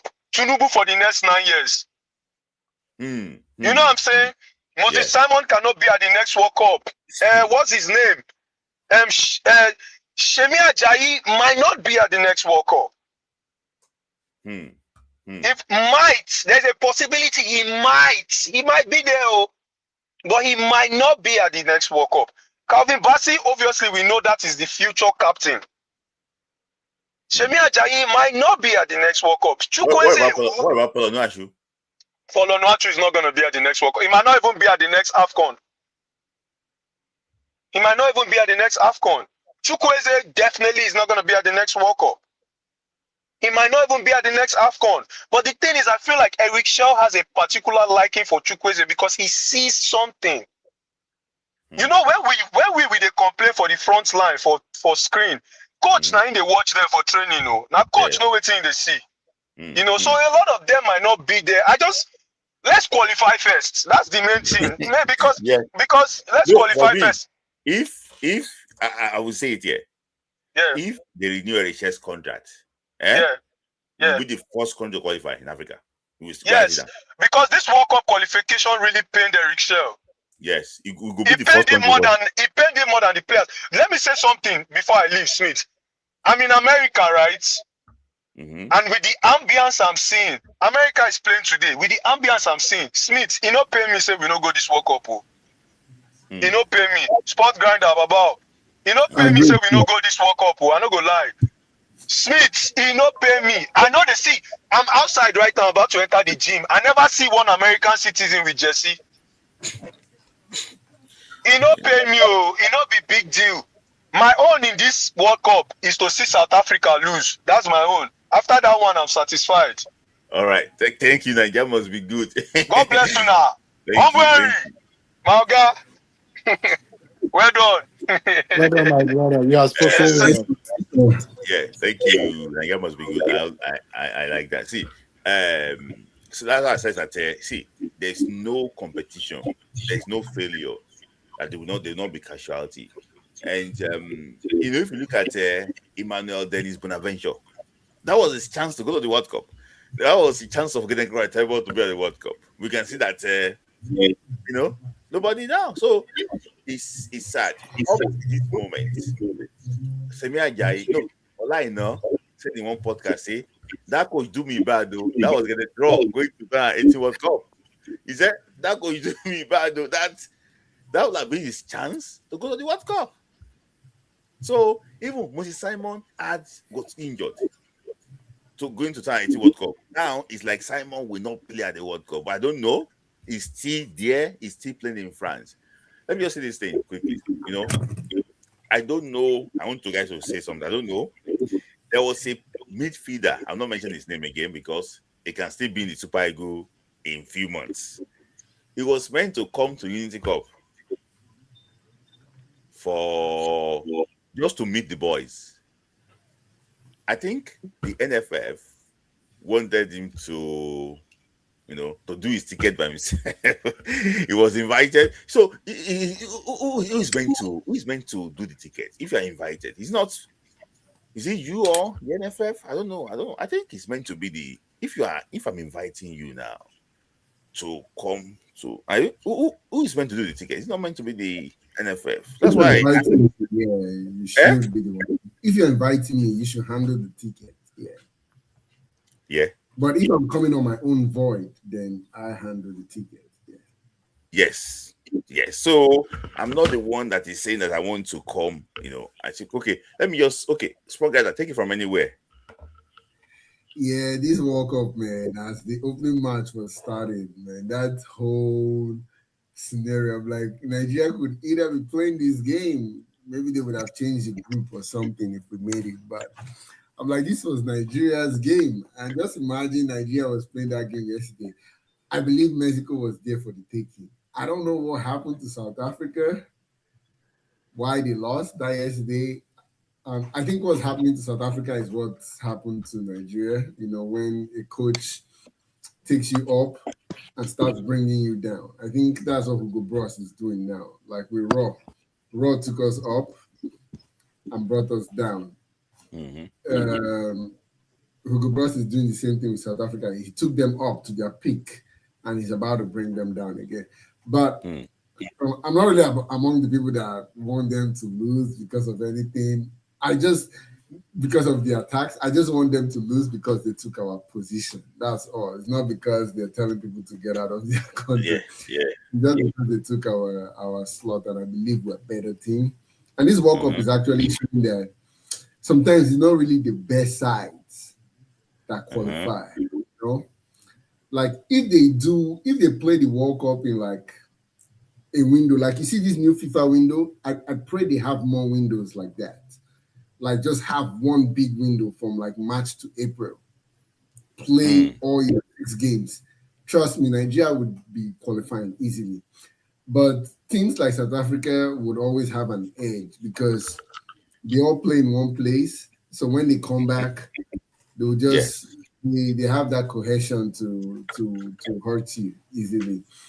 But the World Cup, I'm not really even feeling the vibe. Reading everything that is going on, I'm like, man, we didn't really miss anything much. Yeah, in the World Cup, you'll still be angry, but the next one, Morocco, Spain, and Portugal, that's the one you want to be at. These are like 3 football mad countries, and you want to make that particular work. I don't really care much, except you're playing in Mexico. Mexico has the whole passion of World Cup. Yeah. But then when it comes to Okoye and sorry, can you just give me 1 sec? This man that is on the left here, the last time we came here, he was already in Jamaica. He slept on the. I wanted to bring him up. Let me just give him like 2 minutes so he can go. So you can just. So just kind of mind quickly because you slept off that day. You were turning. You were enjoying yourself. I was like this man. I was watching in the waiting room. You were even there was wind blowing your this thing. You were like this guy just enjoying it. So, just kind man. Brotherly, how now? We did. I they always listen to your program. Every time, whether the one you do Friday night football or the one you normally come occasionally, or the one you normally do with IoT, always, and Thank also you. fantastic analyst like Sport Brander. I always listen to him and I like his analysis. Also, Uche, Zazo, Ombueri and Gadedotu. Wonderful analysis, wonderful conversation.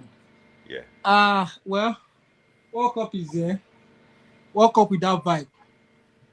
World Cup without the words. World Cup without excitement, there used to be, I don't know, just like what Sport Grinder said, there used to be these motivations or like excitement that I used to have whenever the World Cup is about. This is the first time, like 2 weeks, I was like a month before World Cup, I was like 30 days before World Cup. Nothing, no vibes, nothing. 2 weeks, I was hoping that probably maybe a week to nothing. Even World Cup started, nobody's even like, nobody cares. And that shows not just around the world, even in the country that is hosting the World Cup, people they're not feeling it. So the only thing they are feeling is just the price. The price tickets was so high, but the people, the excitement, it's not there. And I don't know why FIFA will allow. People are missing you. Say you're on the bed. Your analysis. Okay. Just continue. Continue your So stuff. so I don't know why FIFA is going to do things this way. You don't need to take with what we know American for, is if you want to do business, technology, innovations, capitalism, all those kind of finance, that is what we really know them for. Probably you can take Olympic there. We are looking for any sports, to actually take the Olympic.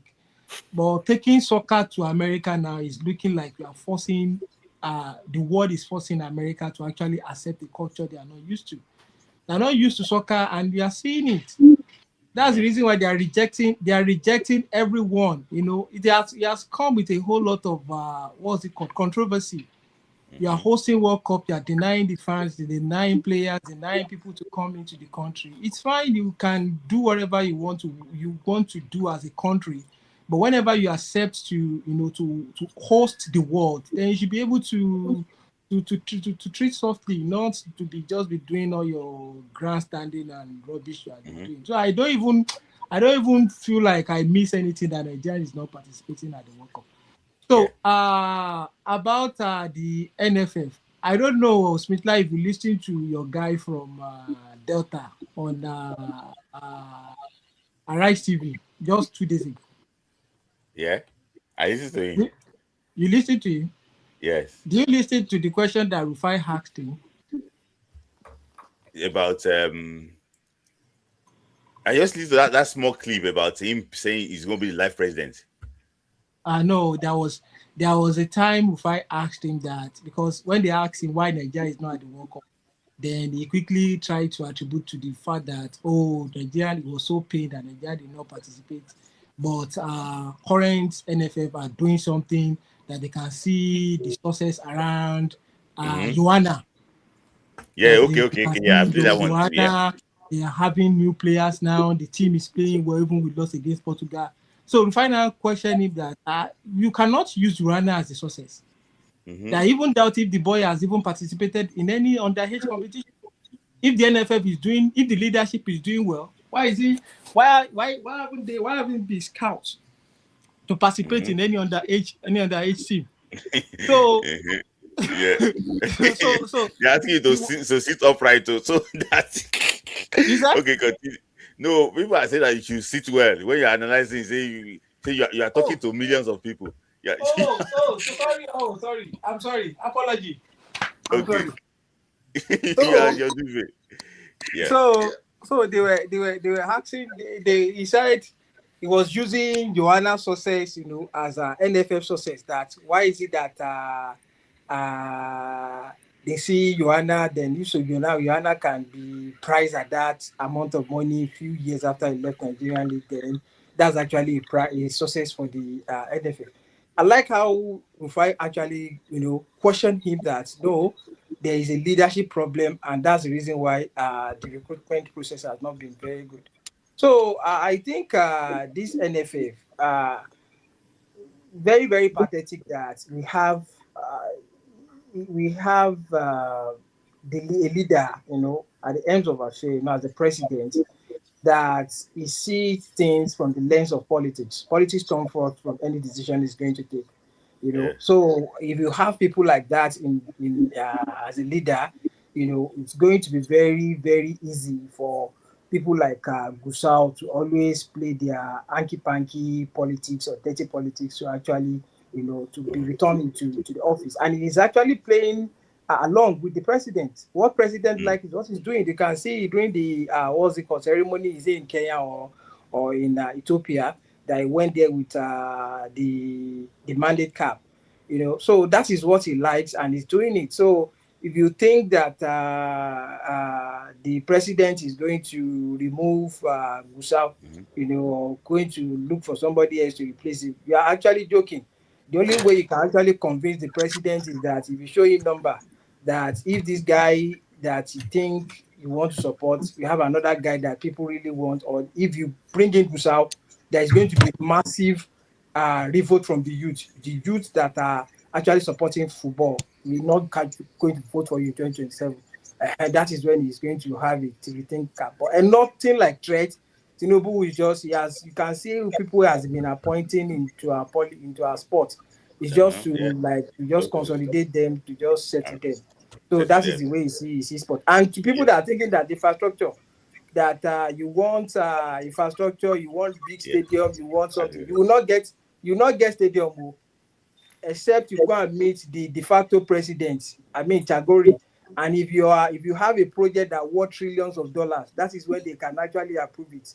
If the project you are bringing in does not worth trillions of dollars, who is the de facto president? The de facto president is Chagori now. Chagori is the de facto president of Nigeria. He's the one that is controlling anything that comes to infrastructure. Appropriation of works is in his hand. Whatever they are going to do, both him and this former governor of Ebonyi State, the current minister of our works. So whatever capital project they are doing is going through there. So if you are expecting one Tinubu to start thinking of how you're going to build your stadium, you are just wasting your time. Their focus is on roads, and the roads must be worth trillions of naira. Thank you, just kind man, for your time. You go talk for background. You were standing somewhere before, but you don't change now based on your. No, I've changed. I've changed 6 months after his administration. I've changed since. I think Ogadino to know is aware of that. I've changed 3 months into his administration. I've changed. I already know the pattern. I know what he's doing. Thank you. Thank you. Nice always talk to you. Thank you. Take care. Yeah. So let me just go back. Sorry. Let me just see this comment quickly. Start loving Nigerian football as a young kid in USA during the World Cup '94. That was the best World Cup ever. So in fact, we started loving soccer in the US. See Nigeria with so much sad not seeing them play this time. It's so sad. I'm like you. Even if the World Cups now on concrete sport grinder, I would still like Nigeria to be there. Yeah. Continue. Sorry for getting you. You were somewhere about talking about Eric Shea. Was it Eric Shea? Yeah. No, I was about to move to Okoye and Maduka. No, sorry, Okoye and Wabali. I just feel that except you are doing a watch along live, and I understand it's your social media, this thing, but except you're doing a watch along live, I can't be a Super Eagles player and Nigeria is playing. If I'm except I'm in the hospital or I'm doing a watch along live, that's when I'll come online and be doing a live so that people will come and watch me, like how you and the other guy in UK and IoT do this thing. But how will you be doing TikTok live when Nigeria is playing a big game, a big friendly like Portugal? I didn't understand that. It just shows like you don't even care about the team. You know what I'm saying? Like that's a team I'm part of, or at least I'm supposed to be perceived as part of. Like I can't be just not watching, except there's no means for me to watch it. But I like what Esco said. Maduka is the better goalkeeper, but it's not. But then the other guy that was going to the gym said Nigerians are liking the passing. I don't think we're liking the passing. We're just, Esco was only just saying that you cannot still take the fact that Nwabali has helped us in 2 AFCONs. Like whether we like it or not, he has taken us to 2 semifinals, 1 final and 1 third place, finish at least. So, and he has had 8 clean sheets or whether 7 clean sheets in 2 games, even though he has more expanded competition, the one he participated in than Eyama. Eyama only played 16, he played 24. So, but I would say that Shell, I said it the other time after the Portugal game, Shell should stay. Sorry, another thing is that I want to ask you a question. So, just to match it together, the young boy also, I don't know, maybe he's that one before, there was messing around slightly on TikTok and things like that. It's a document, I don't know. But do you also think that that one can be a distraction? Oh, he was messing around on TikTok too. Yeah, it was just saying that which World Cup, I don't even know that he's that mature. We were talking. I don't know that. I thought it's like the way he was talking, I didn't know that he's like, he's that exposed, Nigeria now. Zadok Yohana, yeah. I'm actually joined midway, so I didn't even know that Zadok was on TikTok talking and everything. Apart from his interview, I have not really. No, well, he's still young, so at least I think he has the next 2 or 3 years to misbehave. If the age is 18, and he actually looks young. He still has room to do anyhow. The English young players sometimes they also do anyhow here or there, and then they come there. So he has that room. But Nwabali is an EPA. He has played in the final of an AFCON. There are some things that are not expected of you. To be perceived somehow. But when it comes to Shell, and I really I was thinking they were always going to renew his contract. I thought they were just waiting for the World Cup. But when Escud says something like it's a political bargain, I'm like, So let's say Gusau loses. So he's just going to fire the man on the spot. He can't do that. He's not going to fire the man. There's someone that's going to be coming. It's not like Nigerian presidency that they will do election in February or January and then you hand over in May. I think once you lose, I think you have about 1 month to bounce from the spot. So the next person can come in and renew the contract. So I'm really not scared of losing Shell, I'm really not scared of losing Shell.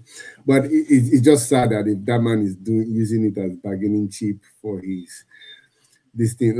Wouldn't you want to do that before you go into the elections? If I'm the one, I want to do that before I go into the election so that everybody will rally behind me, because I've not seen a coach that has been liked by everybody. This man has even won over the MPF, apart from a few guys.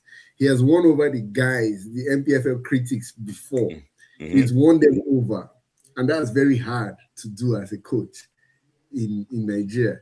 So if I'm Gusau, I would likely renew that contract now so that everybody will be like, Gusau, he has a future for our football. He has solidified this coach. He's prioritizing World Cup. That's how my own thought process would be. But I think the Nigerian politicians' thought process is from the back. They want to do something after they secure their seat. Well, that's not the society I live in. But then the other thing is that I hope Shell stays because he needs a massive clear out. There was a question you asked the other guy, who do you think is going to be there next World Cup? I think the players know themselves. We don't even need to be calling names. Zaidu and Simon know themselves. There are some people that even know next AFCON. It showed them they know they, But there are some that know that after next AFCON, that's it. New blood will be coming in, So I hope Shell stays. I'm afraid that if he goes, a lot of players may go. A couple of players. Like there's a brother in our midfield that has that. I think he may not even have any motivation. Like Iwobi has gone to the World Cup. He has gone to the World Cup, even though he was not really active in the World Cup, but he has gone. The coach that they're all playing for is gone. He knows that, bro, we're resetting ourselves. It's still the same rubbish mistake we did that messed up our World Cup chances. We're going to start that circle. If I'm the one, I'll look into the future. I'll be like, we're likely not even qualifying for 2030. These guys don't even have plans. They're firing the coach. So if I'm the one, I'll just bail out. If I've gotten my 100 caps, I'll just bail out and be like, man, these guys they're toying with the whole qualifier game. They're likely. Do you think it would be the record cap holder in Nigeria? Alex Iwobi. If everything goes according to plan, Shell staying and Iwobi will likely get 130 because he's still in his 20s now. Has he got into 30 years? Yes, he just got 30. I'm waiting on 30. Yeah. He still has, I think he still has 5 years, but I don't see him being at Fulham after 2 years. Maybe he may drop a little lower to a lower level, maybe championship, or he may just go somewhere to cash out. And then once he goes that way, I think he will be. If he's done, he's done. No. I think he likes his family a lot. He may want to stay in UK, but I think at some point in time, he may have that motivation, like, you know what, let me get out of England and see what football is in that place. I think he may want to do that. Either he does that or his level will drop below the Premiership and he'll go to Championship. And at that time, I don't even know whether he will still want to be considering Nigeria. But there are a lot of things to play. We have 2 AFCONs, 27 and 28. If you stay there, this guy, and if he plays all the qualifiers, this guy is gonna cross 130. That's a lot of football to play. Like within 2 years, there's still a lot of football. I think he's gonna be the record holder. Yeah, and I don't see who's going to break that anytime soon. So let me also ask you the same question now. And I tell you, finish your thought. Let me ask you one question. In reality, like looking at it, even do you see Semi Ajayi playing the next World Cup? Semi Ajayi, is he not 33 or 32? 32, 33. So let me just double check. Ajayi is almost slow now at 32. You want to give him walking stick at 36 to be pursuing who? He's 32, he's going to be 33 this year. To be pursuing Zadok in training. Come on now. He's not going to be there. Because that's going to be, he's going to be 37. See, he would have been there if there are no options coming. But there are players coming. There is Fernandez coming. One who can play at least 4 years for us. Benjamin Francis was already benching him. Like Semi just got into this team now because Benjamin Francis was not available. If Benjamin was available, I think that was almost it for Semi Ajayi. Because he had already started benching Semi. Okay.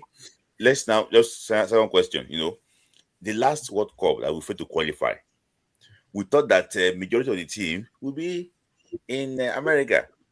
But unfortunately, if you remember that midfield, the midfield was Frank Onyeka, Freddy Didi, Joe Aribo. Now, there's no Joe Aribo again. There's no Joe Aribo, but he's still playing. There are a couple of guys, but he's not at that level. There are a couple of guys. Etebo is still playing, he's out. There's Innocent Bonke. Bonke was hot that time. He was in Lorraine. Bonke was hot. He's done, he's gone, So I think a couple of people will be gone. I think Ajayi will be gone. I think even Bruno will be gone. Bruno Zaidu will be gone. See, there's the half-life of a Nigerian player born in Nigeria that grew up in Nigeria, that passed through our system, is lower than the half-life of a Nigerian player, a diasporan player. So Bruno has stayed a little bit longer than, like he has stayed the course. He's been here for like 3-4 years. I think he's getting to that Niger level half-life. He's going to just fizzle away in the next 2 years. Zaidu will just, like, he's one move away from fizzling out. So I don't expect to see Zaidu. I don't expect to see Bruno. It's the new guys you now see, Bewene, Akman. Like, we like new toy again in Nigeria. That's another thing. We love new toy. So, okay, look at this guy, Jamilu. Jamilu was just coming in after Russia. Yes. After Russia World Cup. He was benching Aina at 2019. Yeah. But as at 2023, no. He played the qualifiers against Ghana now, remember? He played that qualifier against Ghana. But after that, he played the first leg, I think, in Accra. In Kumasi. Wasn't Sanusi? No, I think Jamilu. I think Jamilu played in one of the games. He played in one of the games. Sanusi, it was Sanusi. I remember. And I know Jamilu has played. He has been invited within this period. He has been invited once or twice. But he played against Lesotho. Yeah. I know he was involved in the World Cup qualifier. So his half-life is gone. Uzo is also going to be gone. So you know that it was after Brian Idowu, they brought in Jamilu Collins. Yes. I remember against Libya, he helped win them 4-0, 3-0. 4-0, yes. Yeah, Yes. he was big in that game. So I think like our players have this 4-year, 5-year lifespan, and that's it. They're out. The ones that went through Nigeria, the anomaly is people like them, Osimhen. That's why I respect this guy, Amunike, a lot. Amunike gave us players that stayed the cause, at least, you know. So I respect Amunike in terms of his talent finding, but we're going to see players again. But I feel maybe 1/3 of these guys that failed will go to the next World Cup. That's if they can go to the next World Cup. African qualifier is a mess, man. It's very tough, bro. Yeah, it's very tough. I just hope that they can actually at least. I just want to confirm that Jamilio maybe this thing. Yeah, let me see. I think it's Ghana versus Nigeria. Kumasi. Yeah, they won the World Cup qualifier. Yeah. He played now. He played? No. Let me see. Nigeria 2023. I think he played. Yeah, he didn't play. He didn't play in Abuja. Kumasi. Let me remove the year. I think that was 2023 we played that game. Yeah, no, 2022. Oh, yeah, 2022. Let me see the guys that played. Yeah.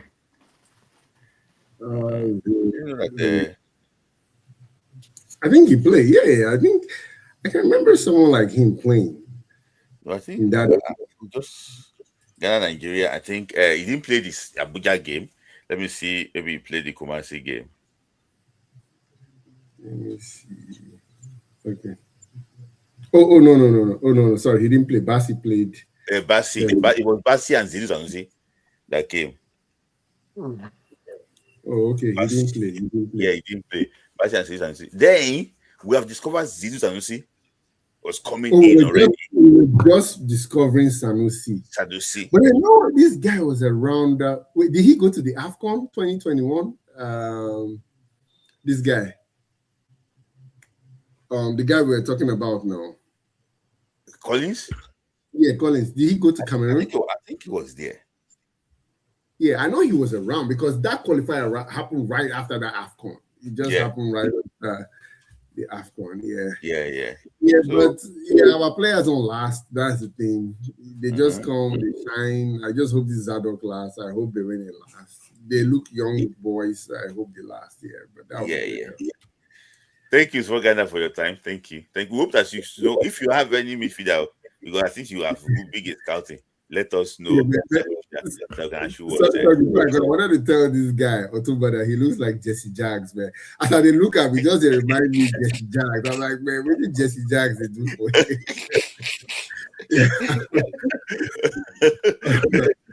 No, thank you. Jesse Jaggs is my brother now. Yeah. Man. You look like the guy a lot, man. I'm like, no, thank you. Yeah. I'm worried. Sorry for keeping you waiting. Na kitchen cabinet. Make you no talk. Make you just kitchen cabinet. Make I talk my own. Make I come out. Talk. Okay. So I have few points, and say if things don't enter my body, now they make me the joy. I like my keypad warrior for. Yeah, for this thing, and because I joined because we have over, I think, 200 people watching now. Yes. And thank God for this journey so far on your platform. Yes. What you have achieved from 0 to over 14,000. from 10, yeah. So we are now at a level where we are not only being watched by Nigerians. Mm-hmm. We have this platform is being watched by worldwide. Ghanaians are watching, other people are watching because they see it as Kenyans are watching. Exactly. So we should try to balance things sometimes. We should not just be sentimental and be too patriotic about Nigeria. Mm-hmm. And it's just so painful when I see Nigerians talking in that way. I just made some points. One, Smith, before I go further into this in my talk, that game of yesterday, no sentiment. Okay? No sentiment. I want to ask you this question. We have 3 hosts for the World Cup: Mexico, US, and Canada. We of course know Mexico is the best team out of those three, right?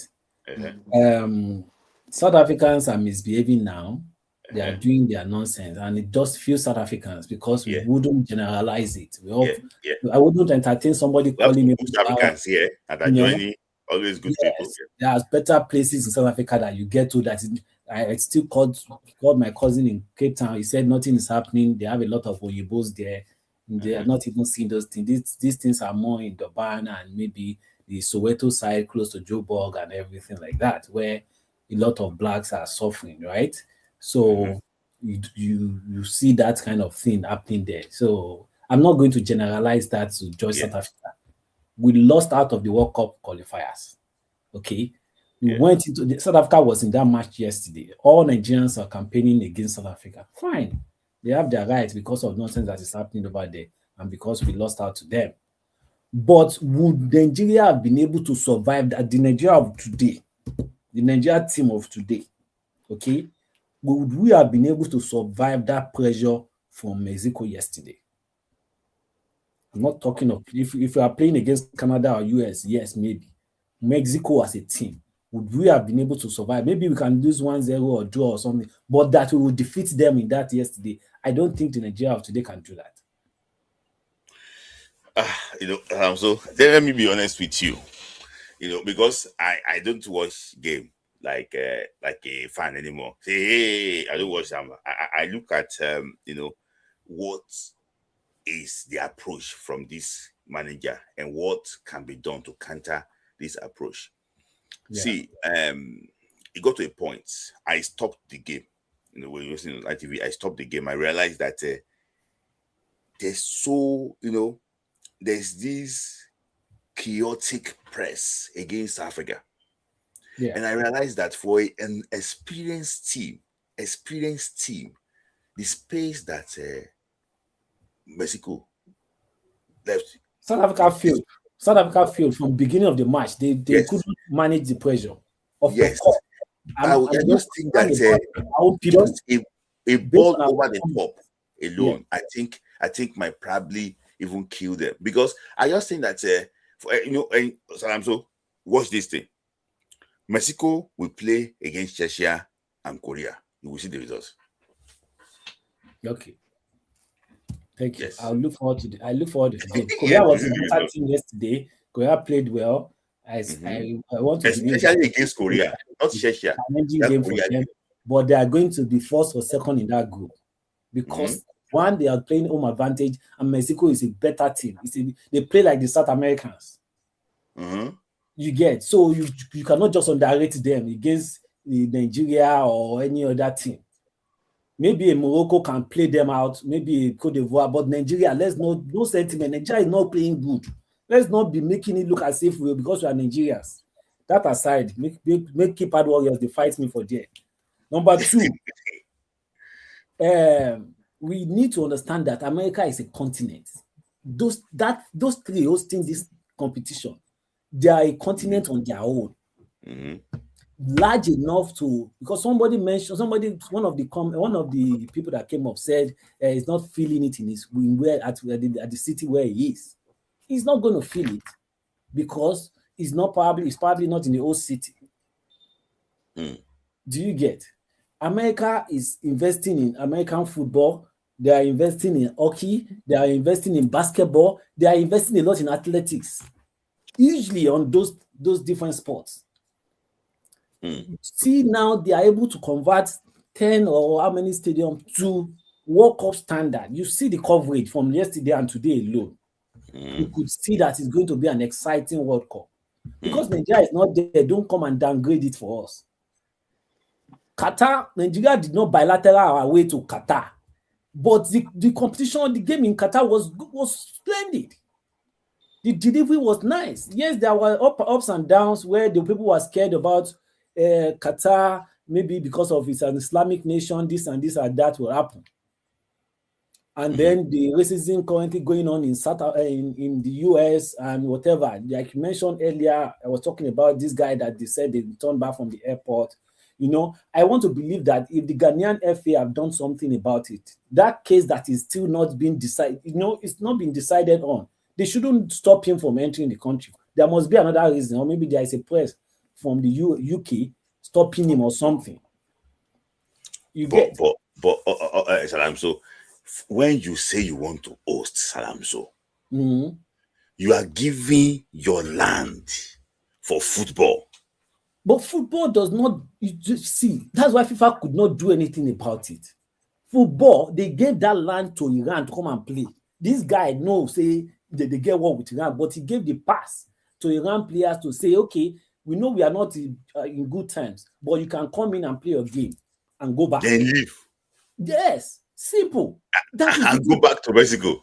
Mexico decided to go and stay in Mexico. Iran decided to go and stay in Mexico for safety or whatever concerns. The teams were the ones that chose where they want their base to be. Let's go and get that right.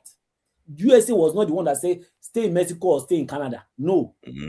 They said stay wherever you are, but you can come in. They gave the pass for them to come and play the World Cup. Nothing is going to happen to you. So they could have given the pass to maybe any other team. If they can, the team that is the country that is blowing them up every day, if they can give that pass, they could have given it to any other person. Yes, there might be some people that would, you know, like the Senegalese team or which team that, you know, they said they were checking them. Of course, you can't have a nation as big as the United States and then everything will go smooth like that without maybe one oversabi immigration officer or police trying to show themselves. Do you know how Congo landed yesterday or which day? Looking so nice. Looking, you know, and you see that, okay, not everybody is witnessing this thing. It's happening. Those ones that happen, we want to pick on it and say it doesn't speak well of the World Cup. But are you saying that the World Cup is not good just because you're on mute? You're on mute.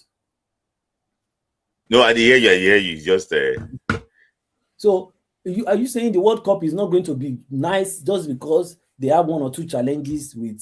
Sorry. Let me just ask you. Sorry. I just ask a question. Say, is Madame from South Africa? I don't go South before, and I get one Merato for dear that time. Yeah, but forget that one. You know, I go some Maopane kind of, you know, maybe I had some, you know. But anyway, that's past tense. I'm just saying that yes, we have. I don't support what South Africa is doing. I'm not saying. No, you're talking about football. Who knows it's football? You know, see, that's it. You know, I was just saying that, okay, yesterday I saw a lot of negative vibes from Nigerians, and at some point it was getting to a level where I felt, on top waiting now, how come we are losing our heritage? Even our so-called humble self, the best for them, do life, say, we are losing our black people just because something is we lost to them or because they are misbehaving to our people. You get anyway. I don't want to go much into politics of why that is happening in South Africa or those things, you know, or maybe some things that our people are doing there. I was there, I've been there before. I see that Nigerians, the first set of, you know, people that I met and all those things are more of they cannot talk, you know, our bad people. And I'm like, with these people, you come up for Nigeria, when they do all this kind of rubbish here. You get that kind of a thing. You know, there were so many at that level because they have constant electricity, they have constant internet and everything. All those are our white boys that time. They plenty for there. Yeah, all those boys who did Johannesburg, they sell bad thing where they smoke. They plenty for there. So maybe those are the things that are now making these guys this thing happen. I don't want to go into that detail. I just want us to balance our thing. Football. You get that? Okay, this is the situation of the thing. You know, so that's that. I want to ask you a question because a lot of people are actually not really, buying this. I expect them not to balance, not to play along with me now. Yeah. Okay. What's your opinion on Eric Shell? Eric Shell is on track. He's doing a good job. Okay. Some players are the last man was saying some players are definitely leaving. He's introducing new players. trying to see how those people can fit into the team for the next, for the next set of the couple of years coming up, maybe for the World Cup, for Nations Cup. Fine, the guy is doing a good job. I don't think any Nigerian coach, those people campaigning for Nigerian coach or something, I don't think any Nigerian coach would do better. Maybe a Siasia, but would our players respect Siasia that much because of the problem that happened with Siasia? I don't think so. But as a coach, as someone that has delivered before, I can go for a Siasia, but I just don't believe that Nigerian players would respect him enough the way they would have respected Chelle. You get so for now, I think Chelle is a good coach. Is the cheapest I think we can go for now. That makes a lot of sense. Except we want to now chop our money again and go and give us one white man we don't get sense and come bill out for big money and say maybe they are going to share their money. But yes, I think Chelle is doing a good job. But he's trying to do some balancing in the team, and hopefully before the next Nations Cup, we get ourselves acts together and we are able to deliver. Yeah. Okay. Nwabali, yes, I want to talk about Nwabali. Nwabali and Maduka. Nwabali came not so long into the team. Keepers don't expire like that. Somebody coming up and saying that Nwabali has done his time. What time has he done? Keepers don't expire like that. Achieved. Let him play his game. Yes, he doesn't have a football club now. Then Maduka is a better player. Fine. If he gets a club tomorrow, he's doing well, he should be invited. The two reserves that we have, they are not better than Nwabali as at the current time. So if Okoye is on top, yes, number one, let's give Okoye. He's the best now. He's playing in top 5 league in the world. He's playing day in, day out. He's doing good. Let him be number one. But let's keep Nwabali for bench. Don't just condemn him because we want him out of number one and say, okay, he's not meant to come near the team anymore. If the guy gets a team tomorrow, let him be invited. He's better than Uzor. He brought some confidence back into the defense line. When he joined the team, we could see that this guy he was able to do. Yes, he's didn't know to get into the guy's head now. He's always fighting and doing all those things. Fine. But let's not that is the coach's job to manage the personality of Nwabali. Yes. And people are complaining about you, this, that, and that. But not for us to say because Nwabali done misbehave 1 or 2 times, and then we have Maduka Okoye now, we should throw Nwabali into the bin. Yeah. Okay. Yes. So those are the things me I see. But Nigerians, they know the farabale. They go just the verse. Okay, Nwabali is not good. Yes, Nwabali is still a very good keeper. Okay, I agree with you, and I agree with you. I just think that we need options. Of course. Before, when Nwabali was the first choice, we were scared of Uzor coming in. Uzor, I'm not supposed to get. So, but now that we have Maduka Okoye, we also have Otto Congo. Yes, and who is the top person there now? Uzor. Is Uzor better than Nwabali? No, not even close. Exactly. So why would I put Uzor when I know Nwabali can be on the bench? Yes. Yeah, I agree. I agree with you. Any final thought? So final thought: you guys should learn to understand and accept that Nigeria no qualify.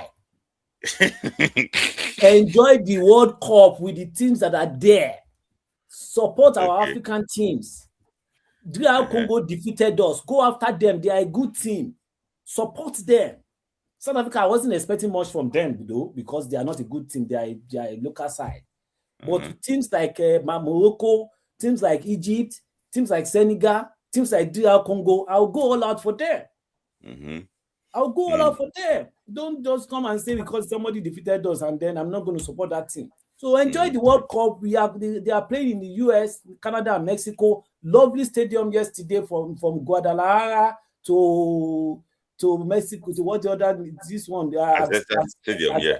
Stadium. back to Toronto today. They are playing in the US, is playing soon. Go watch the match and enjoy it. Enjoy the good football. And forget Nigeria. Let us come back again in 2030 in Morocco. And then we'll go and enjoy our ball. Yes. I hope you're going to, you should be Thank Morocco. you. Yes. Thank you. So Thank you for allowing me to talk. Yeah. Sure. Yeah. Thank you. So, can they hear me very well? Yeah, we can hear you, but I think your voice is shaking. Yes, So, I don't know what is going on, but okay, but they can hear my voice, no problem. they can hear your voice, yeah.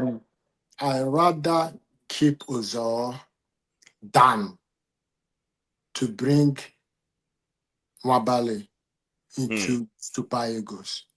If you bring Nwabali now, Okoye will never come back. He will decline the invitation. I rather leave him. He's 30 years. I rather forget about him than to bring him in order to bring chaos to the camp. No. He have done well to the nation. He have did well. Let him just go. Because if you are bringing him in, remember what happened. Okoye declined. He said, remember, 1 minute. Hello, how can I help you?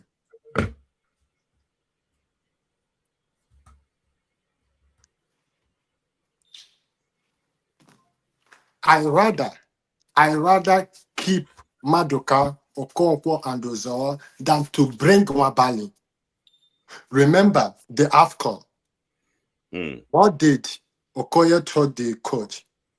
If you are not gonna keep me as the first choice, there's no need for me to come in. Than for me to waste my time, another person will take my position to my club.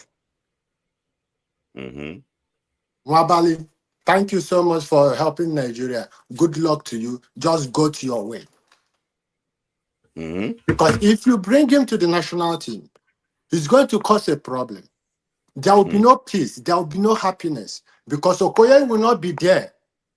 Definitely sure. And they have advised him. Okonkwo will not feel comfortable. Let him just go. He have done well. He have keep clean sheet. God bless his soul. It's better for Zoro to be there as a third choice until we get another person. That is the way I think. That is the way I've meditated about it. Yes, even if he got a club, God bless him.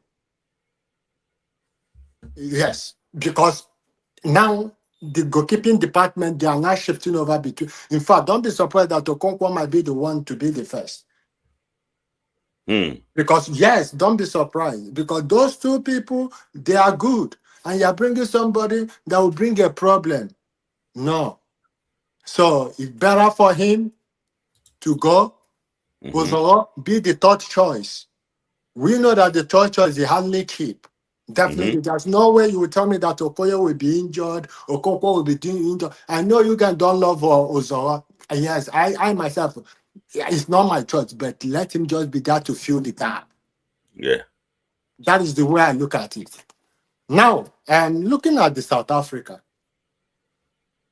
the reason why I want Mexico to win is because of what is going on in South Africa. not because of the winners. They outsmart us. South Africa made us to know that they are more intelligent than Nigeria. Yes. They taught us a lesson that they are more intelligent than Nigeria. How did they qualify? And the qualification showed that we are dumb. Nigerians are dumb. Who made us to be dumb? Our leaders. You know what happened to the rest of the qualification. And that is why Olaina was so angry with them. So nobody should be angry because they won. No. You have to be angry because of what is going on there. And their keeper was saying that now everybody had deserted them, everything. So for me, it's not about for them, the winners. They showed us that we are nothing. That they are something, yes. Concerning about the I want to talk about the Ghana issue concerned about Thomas Partey. Sometimes I'll ask Ghana, why did you include Thomas Partey? Why did you include him in this qualifying? That is the question that was. Why did you? You know he has a felony. He has a felony still pending. And you think that Canada will allow him to go in? Well, America allowed him. Don't worry. When? He was in Boston in the Yeah, that is American law. That is why I said okay. America allowed him. Yes, I agree. Now, my question is, what did England say? That is a problem. They would have ratified the issue first. That is my problem. Now, American law is different from Canadian law. Canada might said, no, we do not allow somebody who has a felony. So that is my own way I think about it. I don't want to go more about it. Now, concerned about the Super Falcons.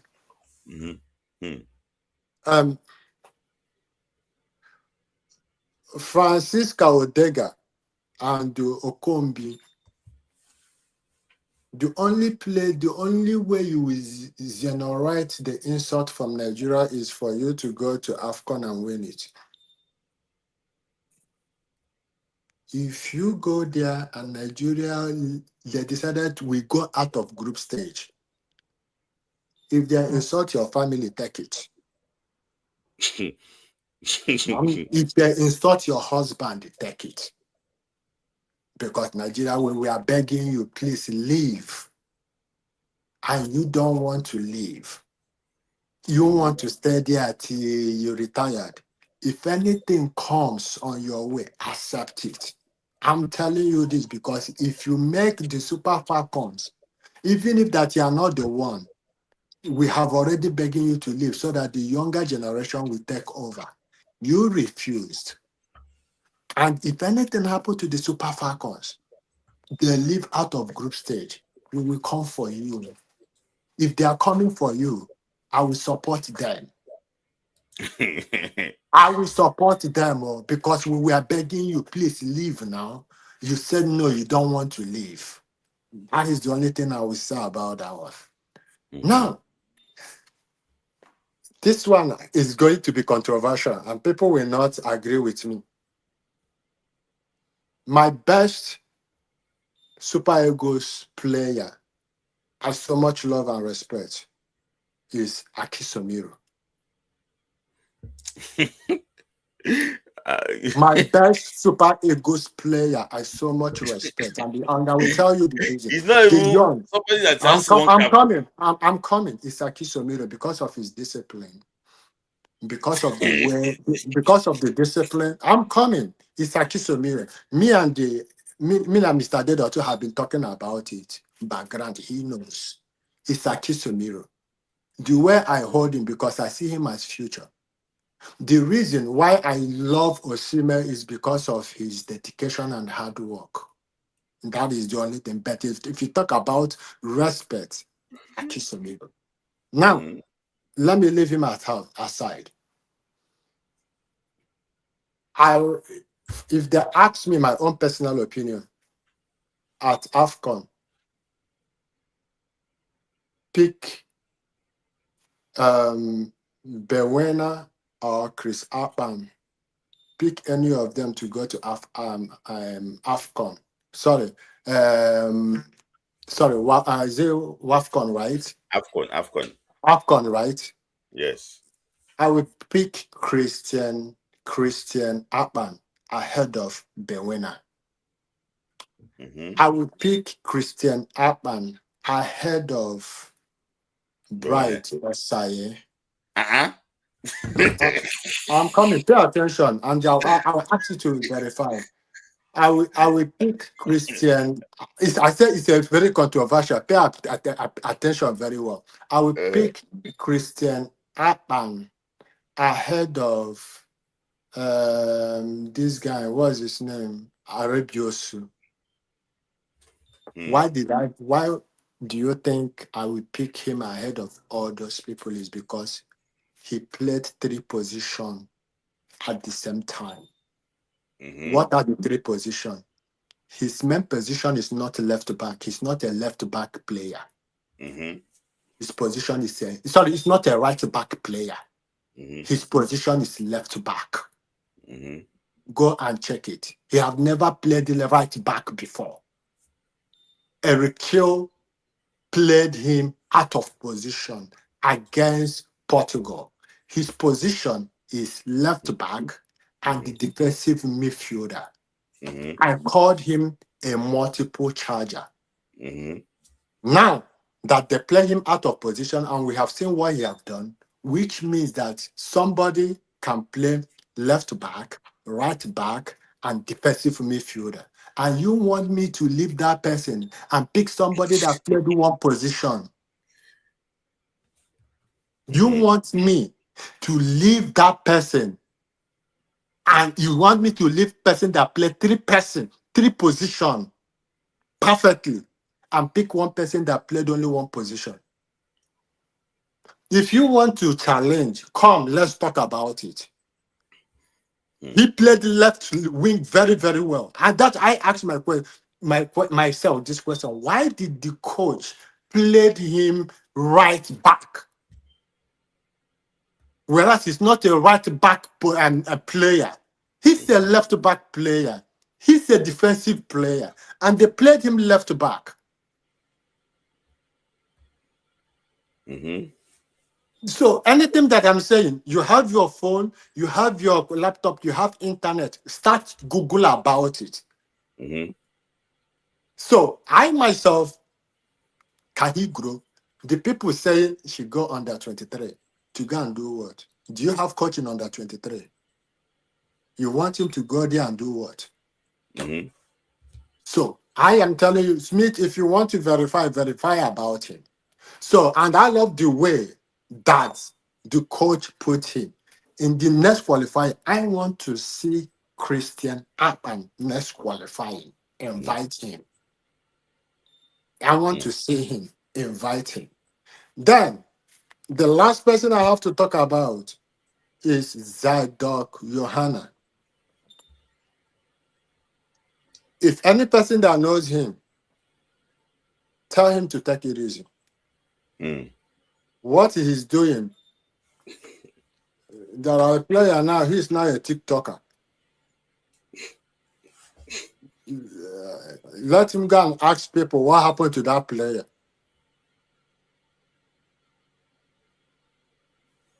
You have to be careful in internet. People that are saying that he's still a young child. When you plant a seed, you have to monitor that seed. You don't need to allow that seed to be growing. No. You have to monitor that seed. Now he's coming on TikTok doing this. You have to be careful. Football is a short-term career. It's not a long-term career. If they know him, he's now a celebrity. Everybody is watching him. Now ask yourself this question. If any of the bloggers carried it, go now. Social media have some mental techniques that goes with it. And every player needs to sleep at least 8 hours every day. The one that I've stayed in Belgium for 4 years, 5 years, I have a video that the one that is a TikToker videoing him, asking him to come, let them play video game. I will post it. Let them play video game. When he's supposed to be sleeping, he's using it to play video game. And everybody is begging, let him leave Belgium. This is 40-year-old. Let him continue. Johanna, not, if it's acting at himself, you have to control him. Control him at that moment. Yes. Otherwise, where he is going, he is not going Turkey. He's going England, where racial abuse are. That's my case. Okay. Thank you. Thank you very for a very big. You see, I'm very. I don't know why Your camera is not I working. don't know. Yeah, I don't know what is going on my internet. Maybe Yeah. on my We have been very lovely to. I don't know what is happening to the internet because that's why I make you smaller because we can only hear you directly. We can't Yeah, hear yeah. Let me say, my brother, Rabiot is a very good player. I don't have a problem with him, but I rather pick a player that can play 3 positions to WAFCON Yeah. So, than to pick a player that is playing one. Before I let you go, if you are a Super Eagles coach, can you Yes. win the World Cup? If I'm a Super Eagles coach, can I win the World Cup? You asked me this question, right? Yes, and I will tell you how I'm gonna win the World Cup. I will win the World Cup, but I will tell you how I'm gonna win the World Cup. Yeah. Right? Definitely, there must be a high sense of discipline. The way that Eric Chie caught the other player that carried 2 women. Yeah. I don't want to talk about. You see how I do. Will I do it? I will be very, very disciplined. Yes. I would be definitely sure. There will be discipline. There will be happiness. There will be, in fact, there would be no video game in your room. That's not. You can't bring your video game in your room. Yes, you can't. You can't. I will not allow that. That is focus. You want this? We will do this. That will be spirit. The spirit will be good. The spirit will be good. The spirit will be nice. Yes. Well, you have cracked me today. Thank you for your time because I can't even connect with you very well because to camp now. If the players take videos game to time, let me do this. The way Lukman, let me use Lukman as an example. If Lukman is playing video game, he had been playing it when he was small. Do you have the capacity of what Lukman is having? Does Johanna have the capacity of what Lukman has? Does Onyedika have the capacity of what Lukman have? Somebody that was playing in Awada. It's like I myself now. I come to America that I came. Because America is going to be playing very soon now, and I want people to go. So what time are they? I don't know whether we are the game now. They started the game. We are winning 2 red cards. Yes. Yeah. So, thanks for your time. Your camera. Hey, I'm so sorry, my dear. My camera. I don't know what happened. I'm so sorry, guys. Yeah. I know. See what people they laugh. Una they laugh. I they tell now. You see that Abang. Una go remember him. You see that guy. Yeah. No, don't worry. You cannot really engage with you very well because of the camera is not working. Okay, I know. Thank you. All right, thank you very. Thank you. So I have 2 people. You guys joined very late, so it's going to be 2 minutes. I'm going to set timer. 2 minutes. Because of time, because you guys. Yes. No. I know. I'm just shouting. Not now. How much is starting, please? Yes. Okay. Who should go first? Okay. Thank you very much. Go last because of the quiz. I thought we go last because of he's going to. I thought you forgot that you go do your quiz. Yeah, but I mean, I didn't do the quiz the last time now. Okay. Yeah. Okay. Let me review Henry quickly. Yeah. Baby, I'm very busy. So no. So sorry. The reason I joined it is just because I missed some parts. I know I saw when you were talking about the match, right? I know we've spent a lot of time about the Nigeria Portugal game. Wasn't a surprising result. Portugal is a difficult opponent. I think Portugal controlled that game. Basically, they controlled the tempo. They knew when to switch off and when not to switch off. They just wanted to take it easy. I don't know if you understand. But on what we need in the game, I totally agree with Smith. Like, I think I heard that part when he said attacking midfield. We still don't have a very good midfielder. Not necessarily. I don't want to even put a name because nowadays it's modern football. A midfielder is a midfielder. We need someone that can take the ball and drive with it. Our players they lack magic. They need to know how to create magic moments. You understand? You need to be able to do it. You understand? I've seen Terry Murphy score with a scissors kick for his club. You understand? You need to create moments and make it count, because sometimes that's what differentiates you from the tough teams. I don't think we are still at that level yet. We can beat those tough teams yet. Still, I don't, and that is where I wanted to answer Otumba's question when he said, "Can we beat Mexico?" In Nigeria, on a good day we can, but I don't know if Nigeria of today can withstand the pressure of the crowd, because they still haven't shown it.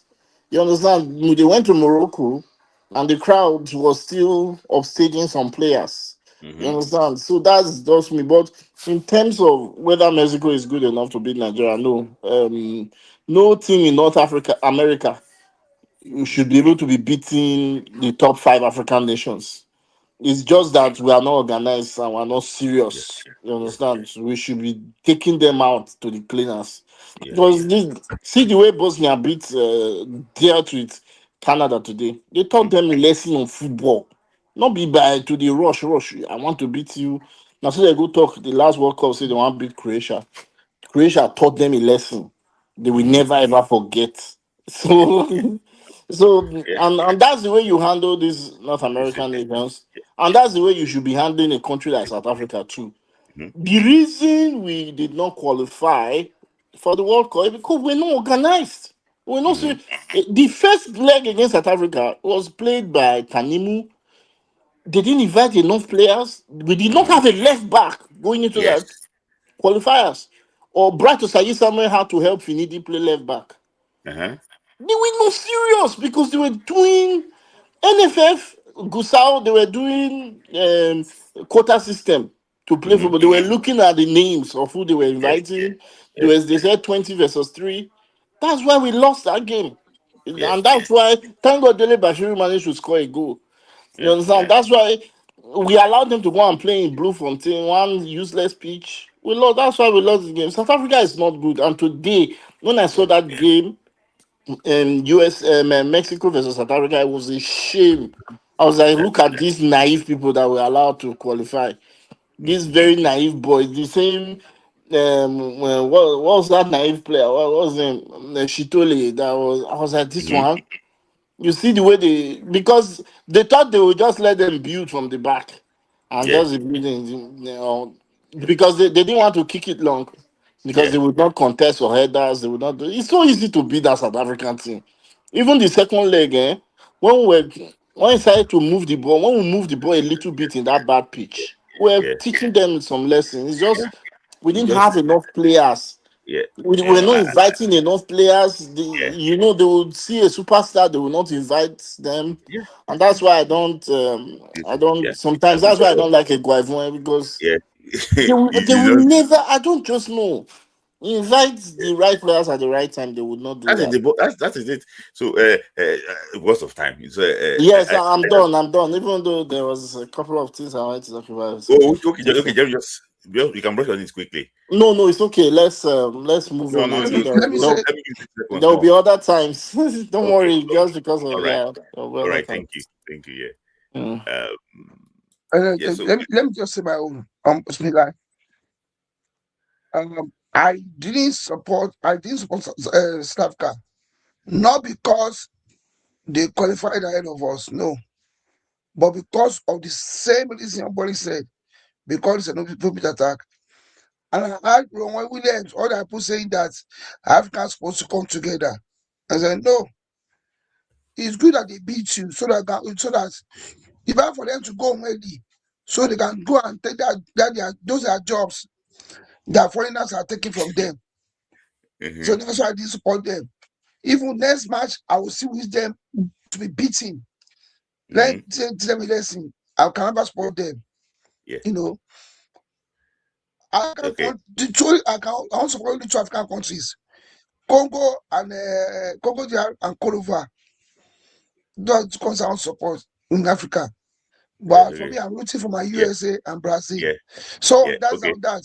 Smith, I commented. Sorry, let me just make my point, my submission. I said this boy Adebioshu might have chosen to go to Rangers so that he can play in European competitions for people to see more. Maybe I'll open another opportunity for him to be seen by potential big clubs. I think that maybe that's why the young man decided to choose Rangers. The issue of the Akman boy, like I said, I will never. I hope he start. I hope come next season he have opportunity to play for the senior team of Gen. I pray so. But for me, as of today, he's a good player. I can never pick an academy player to play in the national team. But one you should understand that when he plays midfield, and he plays central, and he plays this thing too. All these guys they play multiple wings. So that's what you should understand. Okay. Yeah. So, Okay. Final any final thought there. So that I can show you this thing. Quiz. Okay, please show me. Let me so that I can understand how much. So just identify any 4 players there. Let's see. I can see. Tell me which year is this, and tell me just 4 players from it. I can see the latest Celia Scotting. I can see Aloy Agu, the keeper. I can see Uche Okechukwu. I can see Rashidi Yekini. Beside Olia, I thought we late Uche Okafo. Yeah. Can you see Friday Ekpo? I can see. Yes, I can see Mekura Ekpo. I can see. Okay. Look at Wade. No. Okay. I don't. I mentioned 5. That is part 1. You go listen to this one show later. But this one, because of time, I just have to call some states for you. Then you will tell me any club that have from that state that have played in either the NNL or the MPFL before. Are you ready? I will call name of state. Which you think is there? Can you hear me? Loud and clear. Okay, yeah. I'm going to call states for you. You'll tell me the club that either played the NNL or the MPFL before. Are you ready? Yes. Bayelsa United. Sorry, let's start from this thing. So I'm going to start from. I'm going to start from. I'm going to pick like 10 states for you. So let me start from Imo State. One national. Jigawa. One national. Jigawa State. Jigawa State. Jigawa Golden Stars. Okay. Jigawa Golden Stars. Kaduna State. Ranch Hospital Kaduna. Kano. Kano Pillars. Katsina. Katsina United. Kwara. We have Kwara United. We have Kwara Bombers. We have Kwara Stars. We have UTT Bombers. Lagos. No other team that I'm going to mention than Mandali team, Dictionary Stores of Lagos. Niger. Boys. Niger Tornadoes. Ogun. We have Concord. We have Abela Babes. We have Gateway. Ondo. We have that Social Stars. Oshun. I'll pick. Can I pick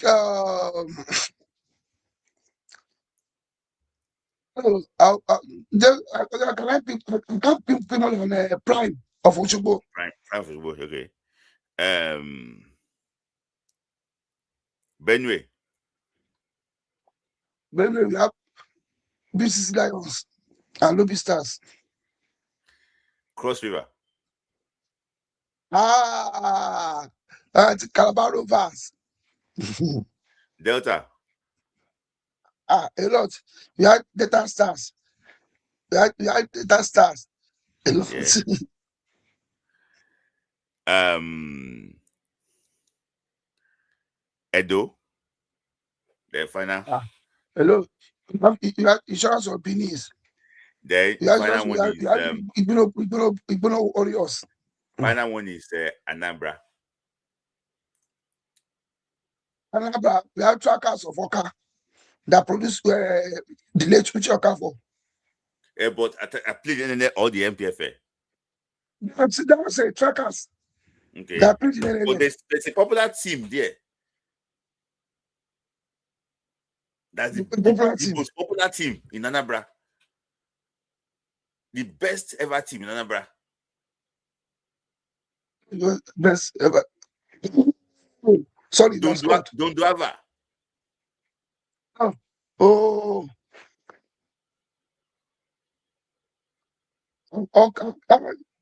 Jasper. Jasper United. Jasper. Gabras Sonisha. Jasper United. Yeah. So, but not the most popular team then. The most popular team then was Trackers. Because Trackers came, I was showing well. So the next stage is I'm going to show you. This is one going to be very difficult. Is that I'm going to show you the jersey. We just go with the yes one. You will now tell me the club that wears this jersey. So we're always nice doing this thing with your editor too. We're gonna like I told you we're applying something, so it's good. I'm just trying to bring people, so that they can actually understand what we're trying to do, and they can understand that just a throwback, program. So thank you for your time. I don't thank you. Always nice doing this thing with you. Let's go what about. Yes, thank you. Yeah, thank you. Yeah.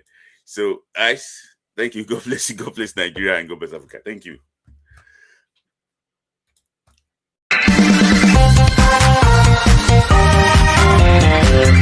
Dance football for the love of the game.